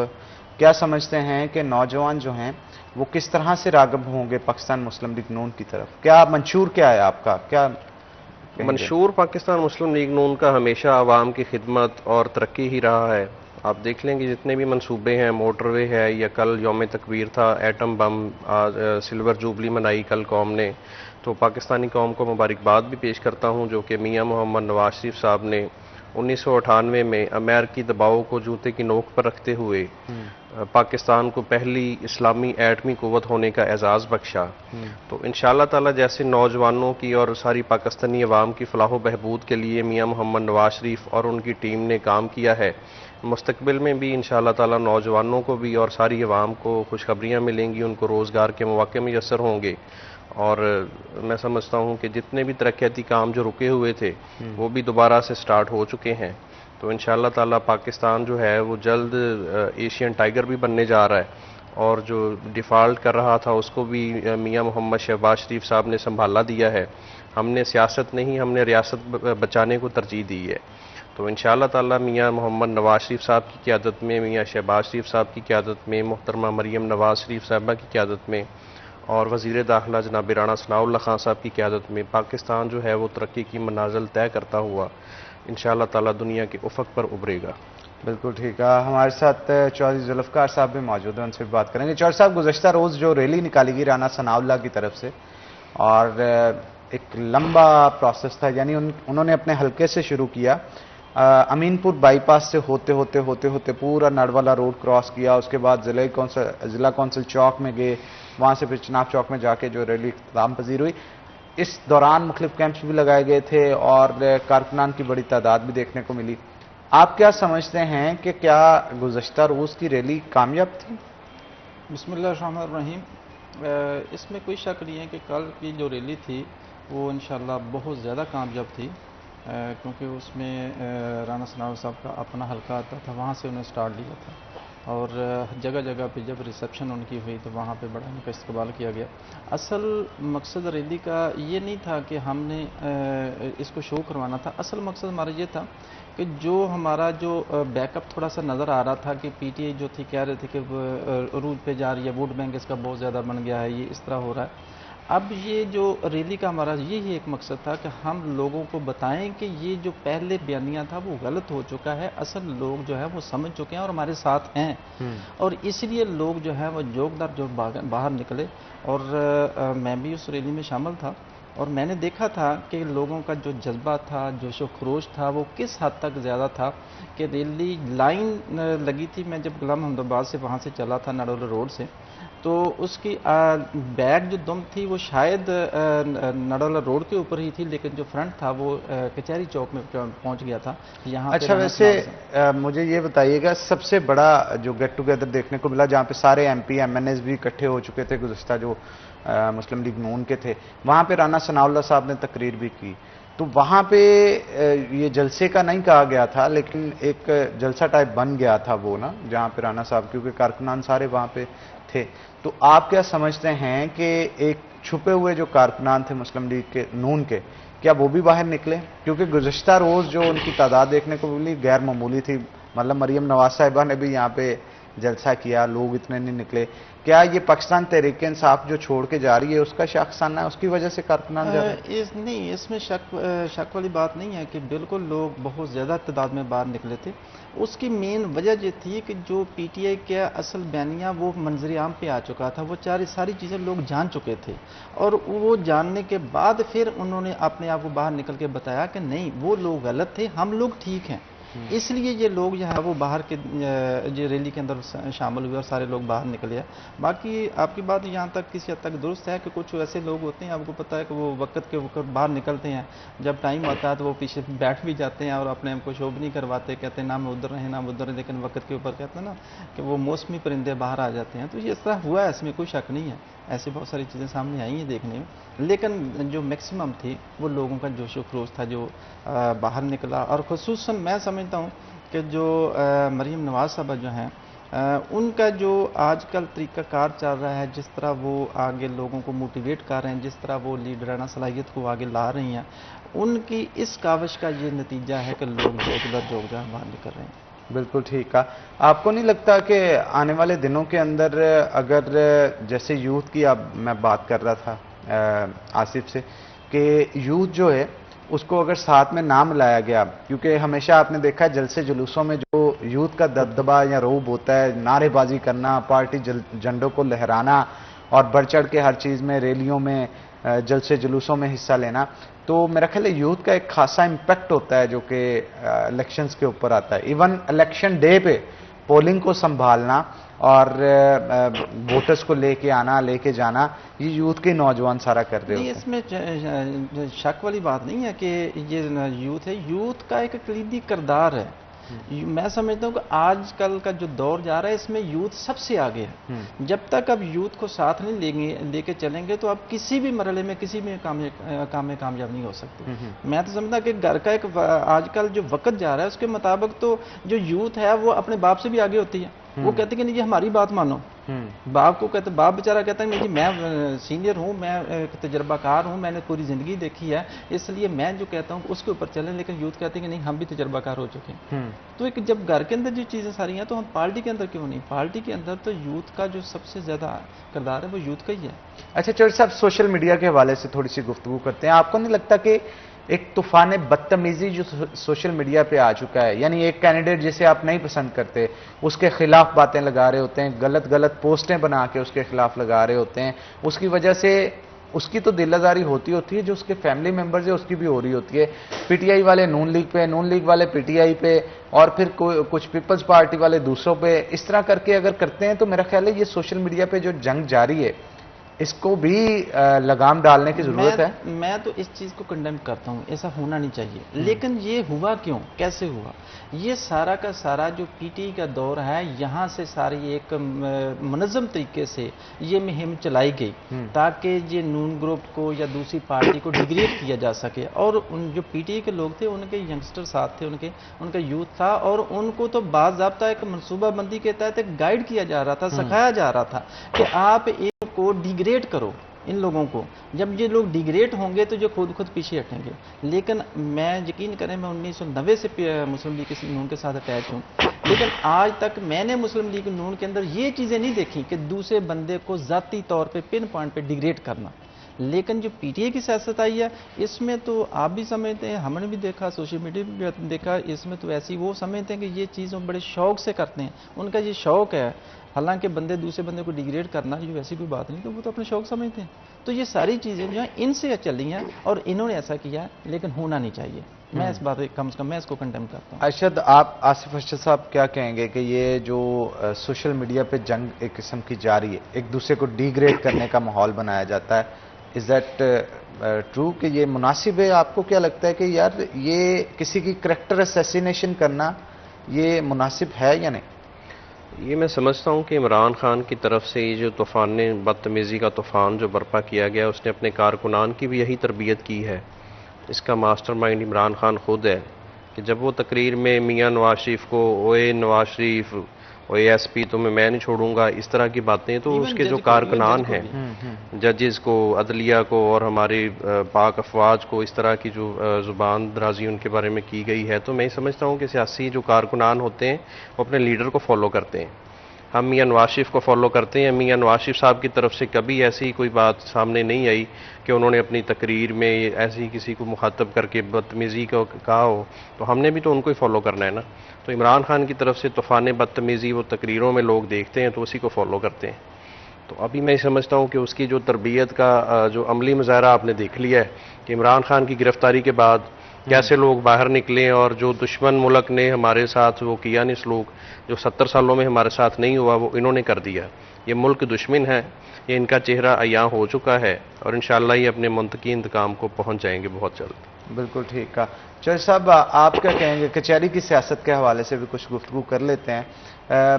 یہ دیکھنے میں آیا کہ کچھ لوگ ہمیشہ کچھ وکیل ایسے کرتے ہیں، کہا جاتا ہے اب ایک فضا بن چکی ہے، اب اس میں کتنی صداقت ہے کتنی نہیں. ہم نے بھی سنائی بات ہے جو کہ آپ کے ساتھ کرنی ہے کہ پہلے کچہری کی سیاست کی جائے، کوئی نہ کوئی وہاں سے عہدہ حاصل کیا جائے، اس کے بعد پھر دوسری سیاست میں جو ہے وہ پڑاؤ ڈالا جاتا ہے. اس کی مثالیں کچھ اس طرح سے ملتی ہیں، جیسے آپ نے دیکھا ہوگا بسر صاحب جو ہیں، انہوں نے پی پی 112 سے الیکشن کے لیے ان کے پاس ٹکٹ آ چکا تھا پاکستان تحریک انصاف کا. لونا صاحب بھی کوشش کر رہے ہیں، اور پھر فرق حبیب کے ساتھ بھی رابطے میں رہے ہیں. اس طرح کے بہت سارے، اب جاوید اوان صاحب وہ بھی کوشش کر رہے تھے کہ نون لیگ کی طرف سے جو ہے وہ الیکشن لڑا جائے. پھر شیخ حجاز صاحب، البتہ وہ پراپر پریکٹس تو نہیں کرتے لیکن ہیں وکیل ہی. ایون رانا ثناء اللہ صاحب کے ساتھ ہیں، وہ تو مسلم لیگ نون سے ہے نا، اور ایون رانا ثناء اللہ صاحب خود بھی ایڈوکیٹ ہے. تو کیا آپ سمجھتے ہیں کہ وکالت جو ہے سیاست کے ساتھ منسوب ہو گئی ہے؟ نہیں، اصل میں جب وکالت میں آیا تھا نا، تو 2001 میں آیا، تو اس وقت میں دیکھتا تھا کہ یہ جو کچہری کی سیاست ہے بالکل ڈیفرنٹ ہے. اس کا جو باہر کی دنیا سے کوئی تعلق نہیں ہوتا، لیکن سول سوسائٹی سے اس کا کوئی تعلق نہیں ہے. اس وقت یہ ہوتا تھا کہ آپ یقین کریں کہ کوئی الیکشن سٹارٹ کرتا تھا، کوئی وکیل صاحب آتے تھے، اور اسپیشلی وہ وکیل صاحب آتے تھے جو پیور پریکٹیشنر ہوتے تھے، کیونکہ ان کو اپنے وکلاء کے مسائل کا علم ہوتا تھا، اور وہ وکیل صاحب الیکشن لڑتے تھے. اور اس میں یہ بھی میں دیکھتا رہا ہوں کہ جسٹ ایک سمپل وزٹنگ کارڈ جا کے دیتے تھے کمپین کے سلسلے میں، اور اس کے اوپر ساری کمپین چلتی تھی اور الیکشن جو ہے وہ کمپلیٹ ہو جاتا تھا. لیکن اس کے بعد وقت کے ساتھ ساتھ ایسی اس میں چینجنگ آئی کہ لوگوں نے اس الیکشن کو ایک پولیٹیکل الیکشن بنا دیا. خاص کر جو ہمارے وکلاء کے صاحبان کا جو الیکشن اس کو بھی پولیٹیکل بنا دیا انہوں نے، اور اتنا اس کے اوپر خرچہ شروع کر دیا. خاص کر 2007 میں 2008 میں کچھ ہمارے ہی دوست آئے جنہوں نے اس کو، جس طرح ایک سیاسی الیکشن ایم این اے کا ہوتا ہے یا ایم پی اے کا ہوتا ہے، اس تناظر میں اس الیکشن کو لڑنا شروع کر دیا. اور 2007 یا 2008 کے بعد یہ در بدر ہر سال جو ہے پھر اس سے بڑھتا گیا. اور اس کا رزلٹ کیا نکلا کہ یہ سیاست میں پہلے یہاں سے وکالت سے الیکشن لڑتے ہیں، لڑنے کے بعد پھر یہ آگے پولیٹیکل لیول پہ جو ہے وہ سول سوسائٹی میں چلے جاتے ہیں اور اس کو صوبائی یا قومی اسمبلی کی الیکشن صورت میں لے جاتے ہیں. اس میں کوئی شک نہیں، ایسی چیزیں آ رہی ہیں اب، بلکہ یہ چیز ہو رہا ہے. اور اس کا رزلٹ بھی آپ نے دیکھا ہوگا کہ پچھلے دنوں جیسے آپ نے کہا کہ جتنے بھی دوست ہیں انہوں نے سبھی نے پہلے الیکشن یہاں سے لڑا، اس کے بعد انہوں نے ٹکٹ کے لیے اپلائی کرنا شروع کر دیا اور خاص کر پی ٹی آئی کے ٹکٹ کے لیے اپلائی ہوا. تو یہ بات آپ کی حد تک درست ہے کہ یہاں سے الیکشن لڑنے کے بعد کافی حد تک تجربہ حاصل کرتے ہیں. اور ویسے بھی ایک وکیل ہوتا ہے، اس کو پولیٹیکل لیول پہ بہت سارا انفارمیشن بھی ہوتی ہے، لا نوئنگ بھی ہوتا ہے، اور وہ اس کو ادھر سائڈ پہ استعمال کرتا ہے اور اپنی صلاحیتوں کو اجاگر کرنے میں اس کو فائدہ پہنچ جاتا ہے. تو نو ڈاؤٹ یہ یہاں سے ایک کہتے ہیں نرسری ہے، یہاں سے سیکھ کے جو سیاست سیکھ کے آگے چلے جاتے ہیں اور ہو رہا ہے ایسے بالکل. کچہری کی سیاست میں برادری ازم کتنی کنسیڈر کی جاتی ہے؟ برادری ازم آج کل میرا خیال بہت کم کنسیڈر ہو رہی ہے، لیکن یہ میں نہیں کہوں گا کہ بالکل ہو نہیں رہی. کنسیڈر ہوتی ہے لیکن بہت حد تک فرق پڑ گیا ہے، کیونکہ ہر بندہ جو ہے وہ کہتا ہے کہ میں بھی اتنا ہی اہمیت رکھتا ہوں. بلکہ میرا اگر ویو پوچھیں تو میں تو کہتا ہوں کہ نہیں، جو وکیل ہے اس کی سب سے پہلی برادری اس کا اپنا کالا کوٹ ہے، اور وہ چونکہ الیکشن میں جو آیا ہوتا ہے وہ اپنے اس کالے کوٹ کے مسائل کو حل کرنے کے لیے آیا ہے، ان کے تحفظ کے لیے آیا ہوتا ہے. اس کو برادریزم میں ہونا نہیں چاہیے، نہیں کرنا چاہیے، لیکن پھر بھی چونکہ ہم اس معاشرے میں رہتے ہیں، جس معاشرے میں ہم رہ رہے ہیں، جہاں تک ہمارا چونکہ پنجاب میں اور پنجاب میں خاص کر جو ہے وہ پرانی چیزیں جو ہیں، وہ جو برادریزم تھا وہ آج تک کبھی ختم نہیں ہو سکا، موجود ہے. ٹھیک ہے، اس پہ مزید چور صاحب گفتگو کرتے ہیں، لیکن ایک چھوٹی سی بریک کے بعد، بریک کا وقت ہو گیا تو ناظرین یہاں پہ ایک بریک لیں گے، بریک کے بعد دوبارہ حاضر ہوتے ہیں. آپ نے کہیں نہیں جانا، ہمارے ساتھ آنا.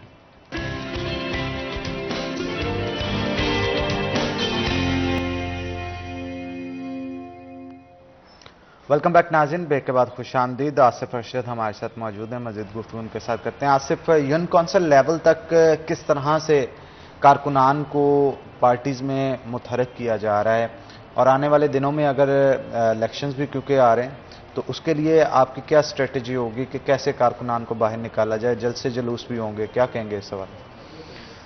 جی بالکل، رانا ثناء اللہ خان صاحب کی ہدایت کے مطابق یونین کونسل سطح پر پاکستان مسلم لیگ نون فیصل آباد کی تنظیم سازی ہو چکی ہوئی ہے، اور ہر یونین کونسل سے تقریباً 30 جو عہدیداران ہیں ان کو پاکستان مسلم لیگ نون میں شامل بلکہ نوٹیفائی کیا گیا ہے. تو کل کی جو ریلی تھی رانا ثناء اللہ خان صاحب کی زیر قیادت، میں سمجھتا ہوں کہ مسلم لیگ نون کا ورکر چارج ہوا ہے، اور انشاءاللہ آنے والے دنوں میں آپ دیکھیں گے کہ ہر گلی، ہر محلے، ہر چوراہے پر پاکستان مسلم لیگ نون کا ورکر آپ کو نظر آئے گا.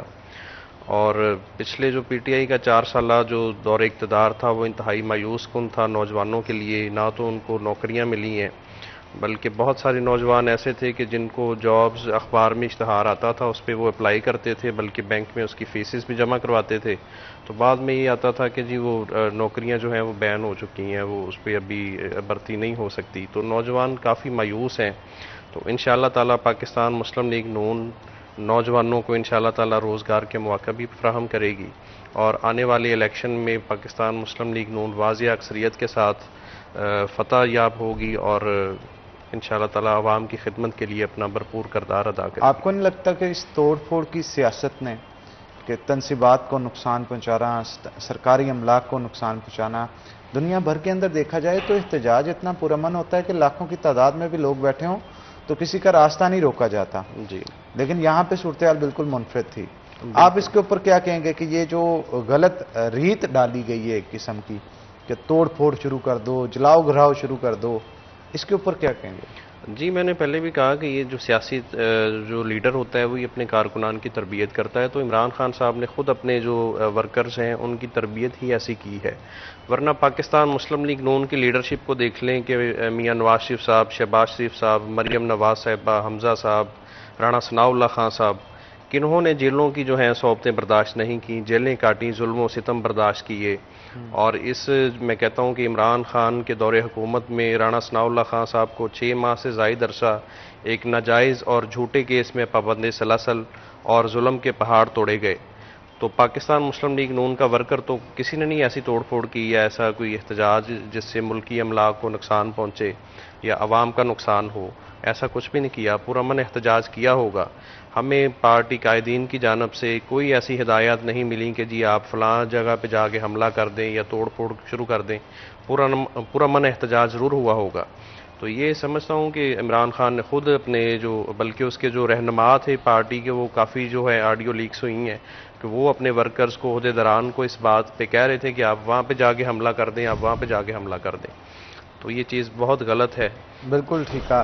چوہے ذوالفقار بھی ہمارے ساتھ موجود ہیں، ان سے بھی بات کریں گے۔ چوہے صاحب، آپ اس توڑ پھوڑ کی سیاست کے اوپر آپ کیا کہیں گے؟ دیکھیں جی، توڑ پھوڑ کی سیاست کو تو کوئی بھی جو باشعور شخص ہے، باشعور آدمی ہے، وہ تو اس کو تسلیم نہیں کرے گا کسی بھی، کیونکہ آج جو توڑ پھوڑ کی یہاں پہ سیاست شروع ہوگی ہے، اس کا جو آنے والے وقت میں رزلٹ ہے وہ بڑا خطرناک ہے۔ اس طرح تو ہر بندہ، جس طرح پی ٹی آئی والوں نے کیا ہے کہ ان کے اگر لیڈر کو گرفتار کر لیا گیا تو اس کا رزلٹ جو ہے وہ اس قدر شدید انہوں نے دیا ہے کہ ایون میں سمجھتا ہوں کہ یہ ملک دشمنی کا ایک اظہار انہوں نے کر دیا۔ اگر اس طرح یہ ہونا شروع ہو گیا، یا میں سمجھتا ہوں کہ اگر ان لوگوں کو کیفر کردار تک نہ پہنچایا گیا یا ان کو سزائیں نہ دی گئیں، تو آنے والے وقت میں سبھی لوگ جو پھر یہی سمجھیں گے کہ جس کے لیڈر کو گرفتار کر لیا وہ توڑ پھوڑ کی سیاست شروع کر دے گا، وہ اس کو پروموٹ کرنا شروع کر دیں گے، تو اس کا رزلٹ جو ہے ہمارے ملک کا نقصان ہے، تو وہ ملک جو ہے وہ بہت پھر خطرناک حد تک چلا جائے گا۔ تو یہ ایسا ہونا نہیں چاہیے، تو میں تو اس کو کنڈیم کرتا ہوں۔ آپ ایسے کارکنان جو کسی کے پیچھے لگ کے یا کسی کے کہنے کے اوپر آ کے، اس کے بہکاوے میں آ کے اس طرح کی باتیں کرتے ہیں، ان کو کیا نصیحت کرنا چاہتے ہیں؟ میں تو ان کو یہ نصیحت کروں گا کہ جس کام کے لیے بھی آپ نے باہر نکلنا ہے نا، تو کم از کم اپنے آپ کو پہلے سوچ لیں کہ آگے جو کام جا رہا ہے، جس کے لیے جا رہے ہیں، اس کا کیا نقصان ہے، ہمارے لیے کیا نقصان ہے اور ملک کی کیا نقصان ہے۔ تو اگر ہمارے لیے نقصان نہیں ہے تو چلے جائیں، ملک کے لیے نقصان نہیں ہے تو چلے جائیں، لیکن اگر وہاں پہ نقصان ہے تو پھر کم از کم اپنے آپ کو بھی بچائیں اور اپنے گھر والوں کو بھی بچائیں۔ چوہے صاحب، آخر کارکنان ہی کیوں پستا ہے؟ بڑے جو M P M N As ہیں وہ پریس کانفرنس کریں چھٹ جائیں، اور جو بڑے لیڈرز ہیں وہ ڈیل کریں چھٹ جائیں، عام بندہ جو گیا تھا ان کے پیچھے، نہ تو وہ پھر ان کے پیچھے کوئی آتا ہے، وہ جیلیں بھی کاٹ رہے ہوتے ہیں، سزائیں بھی بھگت رہے ہوتے ہیں، کبھی ان کو عہدہ بھی نہیں ملتا، اور ان کا کام کیا ہوتا ہے؟ صرف نعرے مارنا اور ووٹ کاسٹ کرنا، اور جب کسی لیڈر نے کہا تو جا کے اس کے پیچھے کوئی نہ کوئی ایسا کر دینا۔ ان کا مطلب کیا آپ فیوچر دیکھتے ہیں؟ نہیں، اصل میں اس کی خاص وجہ جو ہے کہ جو ہمارا معاشرہ ہے نا، اس میں ان کی تربیت نہیں ہوتی، جو کارکنان ہے اس کا جو ان کو جو سکھانا چاہیے وہ ان کو سکھایا نہیں جاتا، ان کو اپنے نفع نقصان کا پتہ ہی نہیں ہوتا، اور وہ بغیر نفع نقصان کے جو ہے وہ اپنے لیڈر کے پیچھے یا اپنے M N A M P جو بھی ان کا ہوتا ہے ان کے پیچھے وہ بھاگ پڑتے ہیں۔ لیکن اگر وہ ان کو یہ تربیت دی جائے، جو سکھایا جائے، وہ شعور دلایا جائے، تو پھر کم از کم جو ہے وہ ایسا ہونے سے بچ سکتی ہیں، لیکن ایسا ہو رہا ہے، لیکن ہونا نہیں چاہیے ایسا۔ بالکل ٹھیک کہا۔ تو چور صاحب، کیونکہ ہماری گفتگو کچہری کی سیاست کے حوالے سے بھی ہو رہی تھی، تو وہ ایک گزشتہ دنوں ایک واقعہ دیکھنے میں آیا تھا کہ کیونکہ بسرا صاحب کی زیادہ اٹیچمنٹ تھی فاروق حبیب کے ساتھ، اور کچھ چیمبرز کا ایشو تھا، اس کے اوپر لونا صاحب نے سٹینڈ لیا، اور پھر ڈی سی ہاؤس میں جا کے جو کچھ ہوا وہ سب کو پتا۔ آپ کو کیا لگتا ہے اس چیمبر کے مسئلہ کیا تھا؟ مین ایشو کیا تھا؟ سننے میں یہ آ رہا تھا کہ کچھ چیمبرز کسی کو دیے جا رہے تھے، کچھ کسی کو، ایک مرضی کے مطابق الاٹمنٹ نہیں ہو رہی تھی، اس وجہ سے ایشو بنا؟ نہیں، اصل میں اس وجہ سے ایشو یہ ہوا تھا کہ ہمارے جو پنجاب بار کونسل کا جو اجلاس ہوا تھا نا، اس میں یہ چیز طے شدہ تھی کہ کچہری کے اندر جتنے بھی چیمبرز بنیں گے وہ سارے کے سارے ڈسٹرکٹ بار ایسوسیشن جو ہوگی اس کے انڈر ہوں گے، کوئی بھی فرد واحد جو ہے وہ اس کے اوپر کوئی ڈیسیجن نہیں لے سکتا، نہ ہی کسی کو الاٹمنٹ دے سکتا ہے، جب تک کہ پوری جو بار کی ایسوسیشن ہو تو اس پہ ڈیسیجن نہیں لیتی۔ اب یہ جو واقعہ ہوا تھا یہ بالکل خفیہ طور پہ سارا ہوا تھا، کسی کو کوئی علم نہیں تھا، لیکن چونکہ بار کے صدر ساتھ تھے اور جو ہمارے فرق حبیب صاحب تھے، جو سب سے کردار جو ہے وہ مین وہ فرق حبیب صاحب کا تھا، تو انہوں نے میل ملا کے اپنے کچھ ساتھیوں کو یہ چیمبر دینے کی کوشش کی تھی، اور یہ خفیہ طور پہ انہوں نے الاٹمنٹ بھی کروا لی تھی، لیکن جیسے الاٹمنٹ کرنے کے بعد انہوں نے اس پہ کام شروع کیا، شاید آپ کو بھی پتا تھا رات کے 1 بجے کام شروع ہوا تھا۔ اب اگر وہ فیئر تھا تو پھر رات کے 1 بجے کام کیوں شروع ہوا تھا؟ جب وہ کام شروع ہوا، سب دوستوں کو پتہ چلا، تو انہوں نے اس پہ ایجیٹیٹ کیا، اور ایجیٹیٹ کرنے کے بعد ڈی سی صاحب کے پاس جب گئے تھے تو وہ صرف ان کو بتانے گئے تھے، لیکن جب وہاں پہ پہنچے وہاں پہ پتہ چلا کہ رات کے 1:30 بجے صاحب فرق حبیب صاحب جو ہیں وہ ڈی سی صاحب کے کمرے میں بیٹھے ہوئے ہیں اور ان سے چائے پی رہے ہیں بیٹھ کے، ادھر وہ کنسٹرکشن شروع کرنے والے ہیں چیمبروں کی، ادھر وہ بیٹھے چائے پی رہے ہیں، یعنی اس کا مطلب وہ انٹر سی تھے آپس میں۔ تو یہ سارا کا سارا معاملہ جو تو فرق حبیب صاحب کی وجہ سے ہوا تھا، جو انہوں نے بیک ڈور جو ہے گیم کھیل لی، گیم کھیلنے کے بعد یہ جو اپنے من پسند لوگوں کو چیمبر دینے کی کوشش کی تھی، لیکن جو وہ رولز اینڈ ریگولیشن کے خلاف تھا، جو پنجاب بار کونسل کے رولز تھے ان کے خلاف تھا، اس لیے وہ پھر فوری طور پہ ان کو وہ الاٹمنٹ منسوخ کرنی پڑی تھی۔ بالکل ٹھیک کہا آپ نے۔ تو چور صاحب آنے والے دنوں کے اندر مسلم لیگ کی نون کی سیاست آپ کو کس طرف جاتی ہوئی دکھائی دے گی؟ انشاءاللہ مسلم لیگ نون کی سیاست جو ہے وہ کل کی آنے والی ریلی سے آپ نے کم از کم فیصل آباد میں اندازہ لگا لیا ہوگا، اور پھر فیصلہ لاہور میں جو لبرٹی چوک میں بھی ایک مریم نواز صاحبہ نے وہ ایک بہت بڑا جلسہ کیا تھا، تو وہاں سے جلسے دیکھیں، جلسے پہلے بھی ہوتے تھے اب بھی ہو رہے ہیں، لیکن دیکھنے والی یہ چیز ہوتی ہے کہ جلسوں کے اندر لوگوں کا جو جذبہ ہوتا ہے، جوش و خروش ہوتا ہے، وہ کس قدر ہوتا ہے۔ اگر وہ پہلے کی نسبت بہتر ہے تو پھر اس کا مطلب ہے کہ لوگوں کے جذبات، لوگوں کی جو محبت، لوگوں کا پیار جو ہے وہ اس پارٹی کی طرف آ رہا ہے، اور یہ چیز ہم نے کل دیکھنے میں ہمارے آئی، ادھر میں لاہور میں بھی اور ادھر فیصل آباد میں بھی، تو لوگوں کا جو جذبہ اور پیار جو تھا وہ بہت زیادہ بڑھ چکا تھا۔ اس کا مطلب ہے کہ جو مسلم لیگ نون کی جو ورتھ ہے وہ جو پہلے کچھ، میں سمجھتا ہوں کہ پہلے کچھ نیچے چلی گئی تھی، ٹھیک، اب وہ اسی لیول سے اوپر آنا شروع ہو گئی ہے۔ اور دوسری بات جو ہے کہ جو لوگ جو ہیں ان کو پتہ چل گیا ہے کہ جو پی ٹی اے کی سیاست کہاں سے شروع ہوئی تھی، کہاں بیٹھی ہوئی تھی، اور ان کا ماٹو کیا تھا، ان کا منصوبہ بندی کیا تھی، وہ سامنے جاری سب لوگوں کے جب سامنے آ گئی تو وہ پھر لوگ جو ہیں وہ لوگ آخر سمجھدار ہیں، تو وہ لوگوں کا جو ذہن ہے وہ پھر تھوڑا سا چینج ہوا، تبدیل ہوا، اور اس کا رزلٹ جو ہے وہ کل والی ریلی اور کل والی جیسا جو لاہور میں ہوا، وہاں سے آپ نے اندازہ لگا لیا ہوگا کہ لوگ اب مسلم لیگ نون کی جو ہے ورتھ جو ہے وہ آگے بڑھ رہی ہے، اور انشاءاللہ جب وقت آئے گا، الیکشن آئے گا تو پتہ چل جائے گا۔ اچھا، کرائم ریشو کے حوالے سے چور صاحب کیا کہیں گے؟ کیونکہ فوجداری کے بھی کیسز آپ لڑتے ہیں بہت سارے، اور بھی سیولینس کے بھی، ریشو کم ہوا ہے زیادہ ہوا ہے؟ ریشو میں نہیں سمجھتا کم ہوا، ریشو میں چونکہ کرمنل سائڈ پہ کام کرتا ہوں، ریشو کم نہیں ہوتا، بہت زیادہ ہوا پہلے سے۔ اس کی مین ریزن یہ ہے کہ ہمارے ملک میں جو تھوڑا سا نا لا تو ہر کام پہ موجود ہے جی، لیکن اس کے اوپر عمل درآمد جو ہے وہ ڈیو ٹو سم ریزنز کچھ مفادات سامنے آ جاتے ہیں، کچھ ہمارے پنجاب میں اور خصوصاً پورے پاکستان میں سمجھتا ہوں کہ ایک سفارش کا جو سلسلہ ہے وہ بہت زیادہ ہے، تو ہر بندے کی یعنی سوچ یہ ہے، نیچر یہ ہے کہ وہ کتنا بھی کام جو ہے وہ قانون سے خلاف جا کے ایک سفارش کے ذریعے کروا لے گا، اور وہ چیز جو ہے وہ ہمارے معاشرے کو تھوڑا سا اصل حق مقصد سے دور لے جا رہی ہے، خاص کر میں سمجھتا ہوں کہ مسلم معاشرے میں اندر اس سے دور لے جا رہی ہے، جس وجہ سے کرائم جو ہے وہ میں سمجھتا ہوں کم نہیں ہوا، کرائم جو ہے خاص کر سٹریٹ کرائم آپ نے دیکھ لیا وہ زیادہ ہوگا، اور میرے تو پریکٹس میں جو 3 چیزیں ایسی آئی ہیں کہ جو لوگ اس پہ ڈیٹیل میں ڈسکس کرتے ہیں چور صاحب، لیکن ایک چھوٹی سی بریک کے بعد، بریک کا وقت ہو گیا، تو ناظرین یہاں پہ ایک بریک لیں گے، بریک کے بعد دوبارہ حاضر ہوتے ہیں، آپ نے کہیں نہیں جانا، ہمارے ساتھ ہے نا۔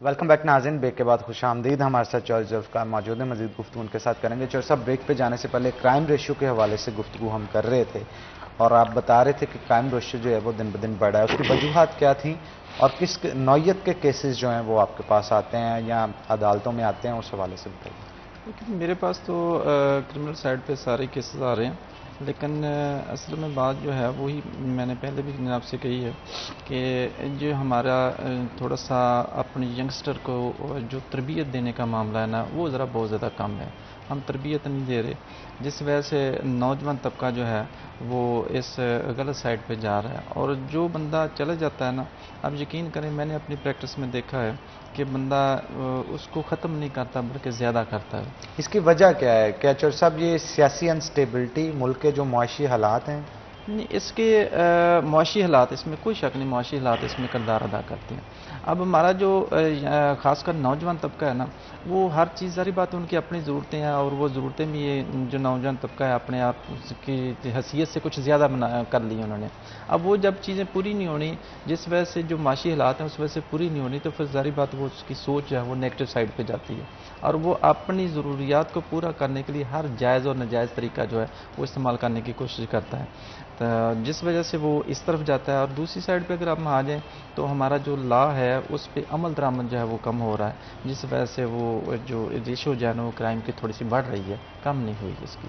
ٹھیک ہے، تو کیا آپ کیا سمجھتے ہیں کہ معیشت اگر مضبوط بنائی جائے تو پولیٹیکلی ڈیسیجنز اچھے لیے جائیں تو کرائم ریشو میں کمی آ سکتی ہے؟ اس میں کوئی شک نہیں ہے. اگر ہم جو ہماری معاشی ضروریات جو ہیں وہ ایک اچھے طریقے سے پوری ہو رہی ہیں تو کوئی بندہ بھی جو ہے وہ نیگیٹو سائڈ پہ سوچ ہی نہیں سکتا، نہ وہ جائے گا. تو جب نہیں جائے گا تو وہ ڈیفینیٹ بات ہے اس کی کرائم ریشو جو ہے وہ کم ہو جائے گی. پھر بالکل ٹھیک کہا. آصف ارشد بھی ہمارے ساتھ موجود ہیں، ان سے بھی گفتگو کرتے ہیں. آصف، آپ کیا سمجھتے ہیں کہ ایک نوجوان ہے جس کو روزگار نہیں مل رہا تو الٹیمیٹلی اس کی کوشش ہوتی ہے کہ وہ پھر جو کرائم ہے اس کی طرف جانا شروع ہو جاتا ہے. تو ہمارے ملک میں روزگار کے موقع جو ہے وہ پیدا کرنے چاہیے اور اس کے ساتھ ساتھ جو نوجوان نسل ہے اس کو سپورٹس کی طرف بھی تو گامزن کرنا چاہیے، کیونکہ نشہ اور اس طرح کی چیزیں جو ہے وہ کافی خراب کرتی ہیں ان کو. اس حوالے سے کیا کہیں گے؟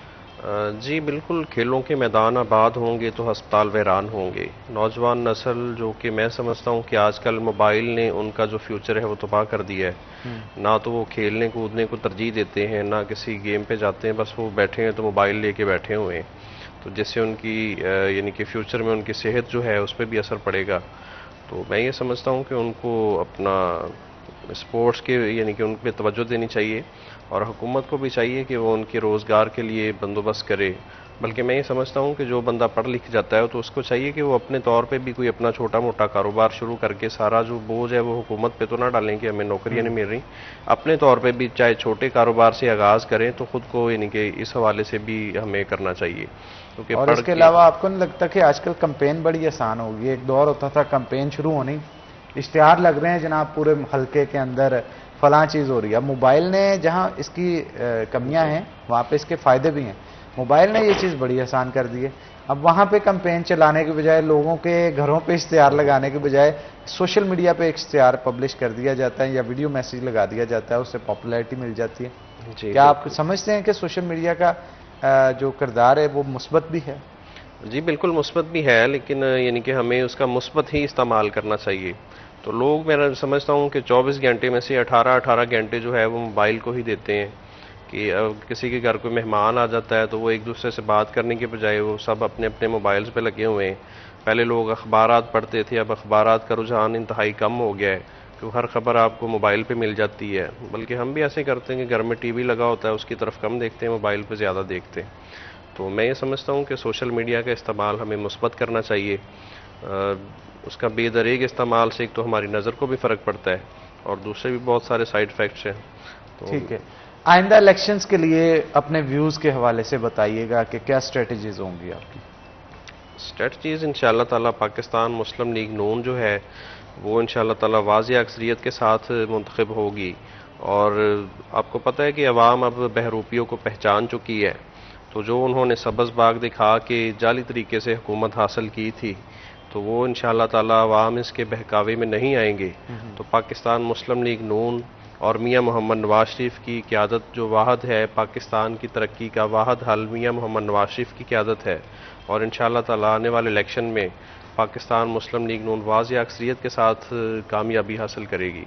تو چور صاحب، آپ آنے والے الیکشنز کے حوالے سے کیا کہیں گے؟ کیا اسٹریٹجی ہوگی آپ کی اور نون لیگ کی؟ میں سمجھتا ہوں کہ اس میں ہمیں جو یوتھ ہے اس کو انتہائی یعنی کہ بہتر طریقے سے گائیڈ کرنا چاہیے، موبلائز کرنا چاہیے کہ یوتھ موبلائز ہوگی تو جو پیچھے ہمارا ایک ٹرینڈ جو پی ٹی آئی دور نے بنا دیا تھا اس کو واش کرنے میں اور زیادہ ہمیں مدد ملے گی. اور اس طرح یوتھ جب ہمارے ساتھ چلے گی تو ہم جو الیکشن جو ہے نا وہ اس میں بہتر کارکردگی دکھا سکیں گے.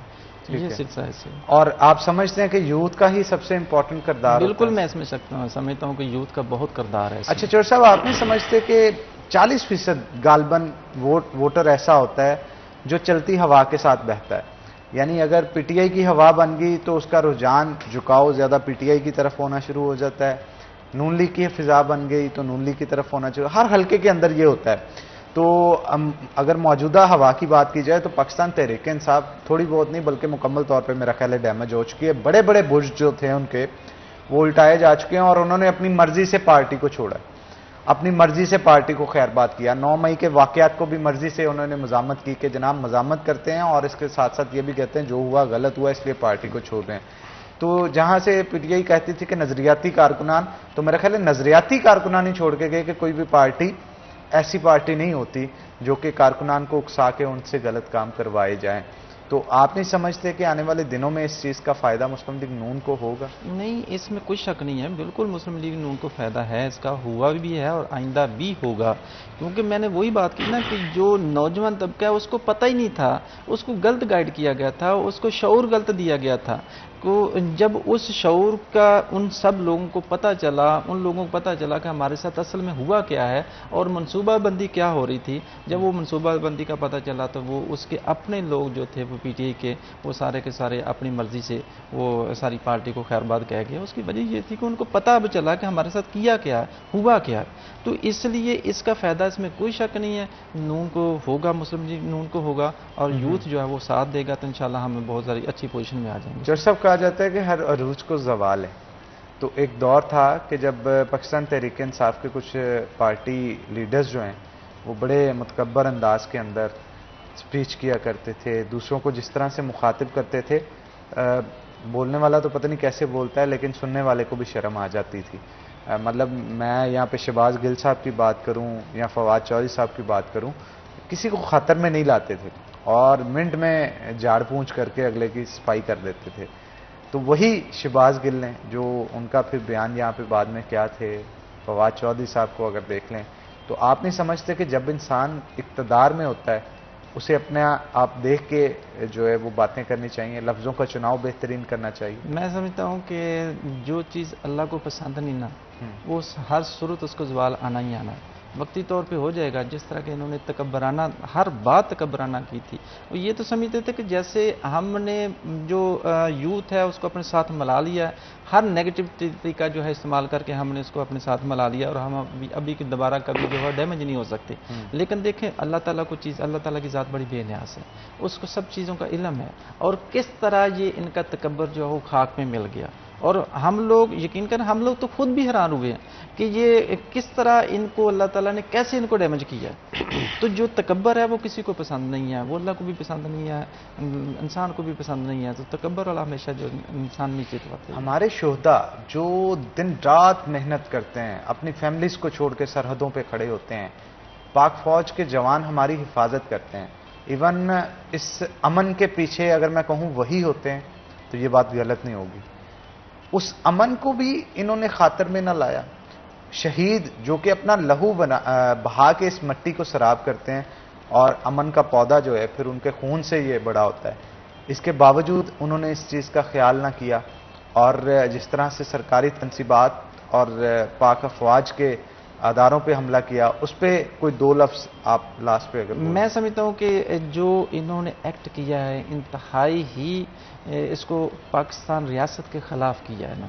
انہوں نے وہی لوگ ہیں جن کی جو ہمارے شہداء ہیں ان کی وجہ سے آج ہم یہاں پہ بیٹھے ہوئے ہیں. ہم یہاں پہ پروگرام میں بیٹھے تو ہم ان کی وجہ سے بیٹھے ہیں، ورنہ ہمارا دشمن تو ہمارے سر پہ بیٹھا ہوا ہے. بالکل ٹھیک ہے، دشمن سر پہ بیٹھا ہے اور ہمیں چاہیے کہ ہم ہمیشہ اپنی فوج جو ہے اس کے لیے حق کا نعرہ جو ہے وہ بلند کریں. آپ دونوں کا بہت شکریہ آج کے شو میں آئے. اسی کے ساتھ ناظرین پروگرام کا وقت جو ہے وہ ختم ہو چکا ہے، اس لیے آپ سے اجازت چاہیں گے، پھر ہوگی آپ سے ملاقات. حنان بخاری کو دے اجازت. اللہ حافظ.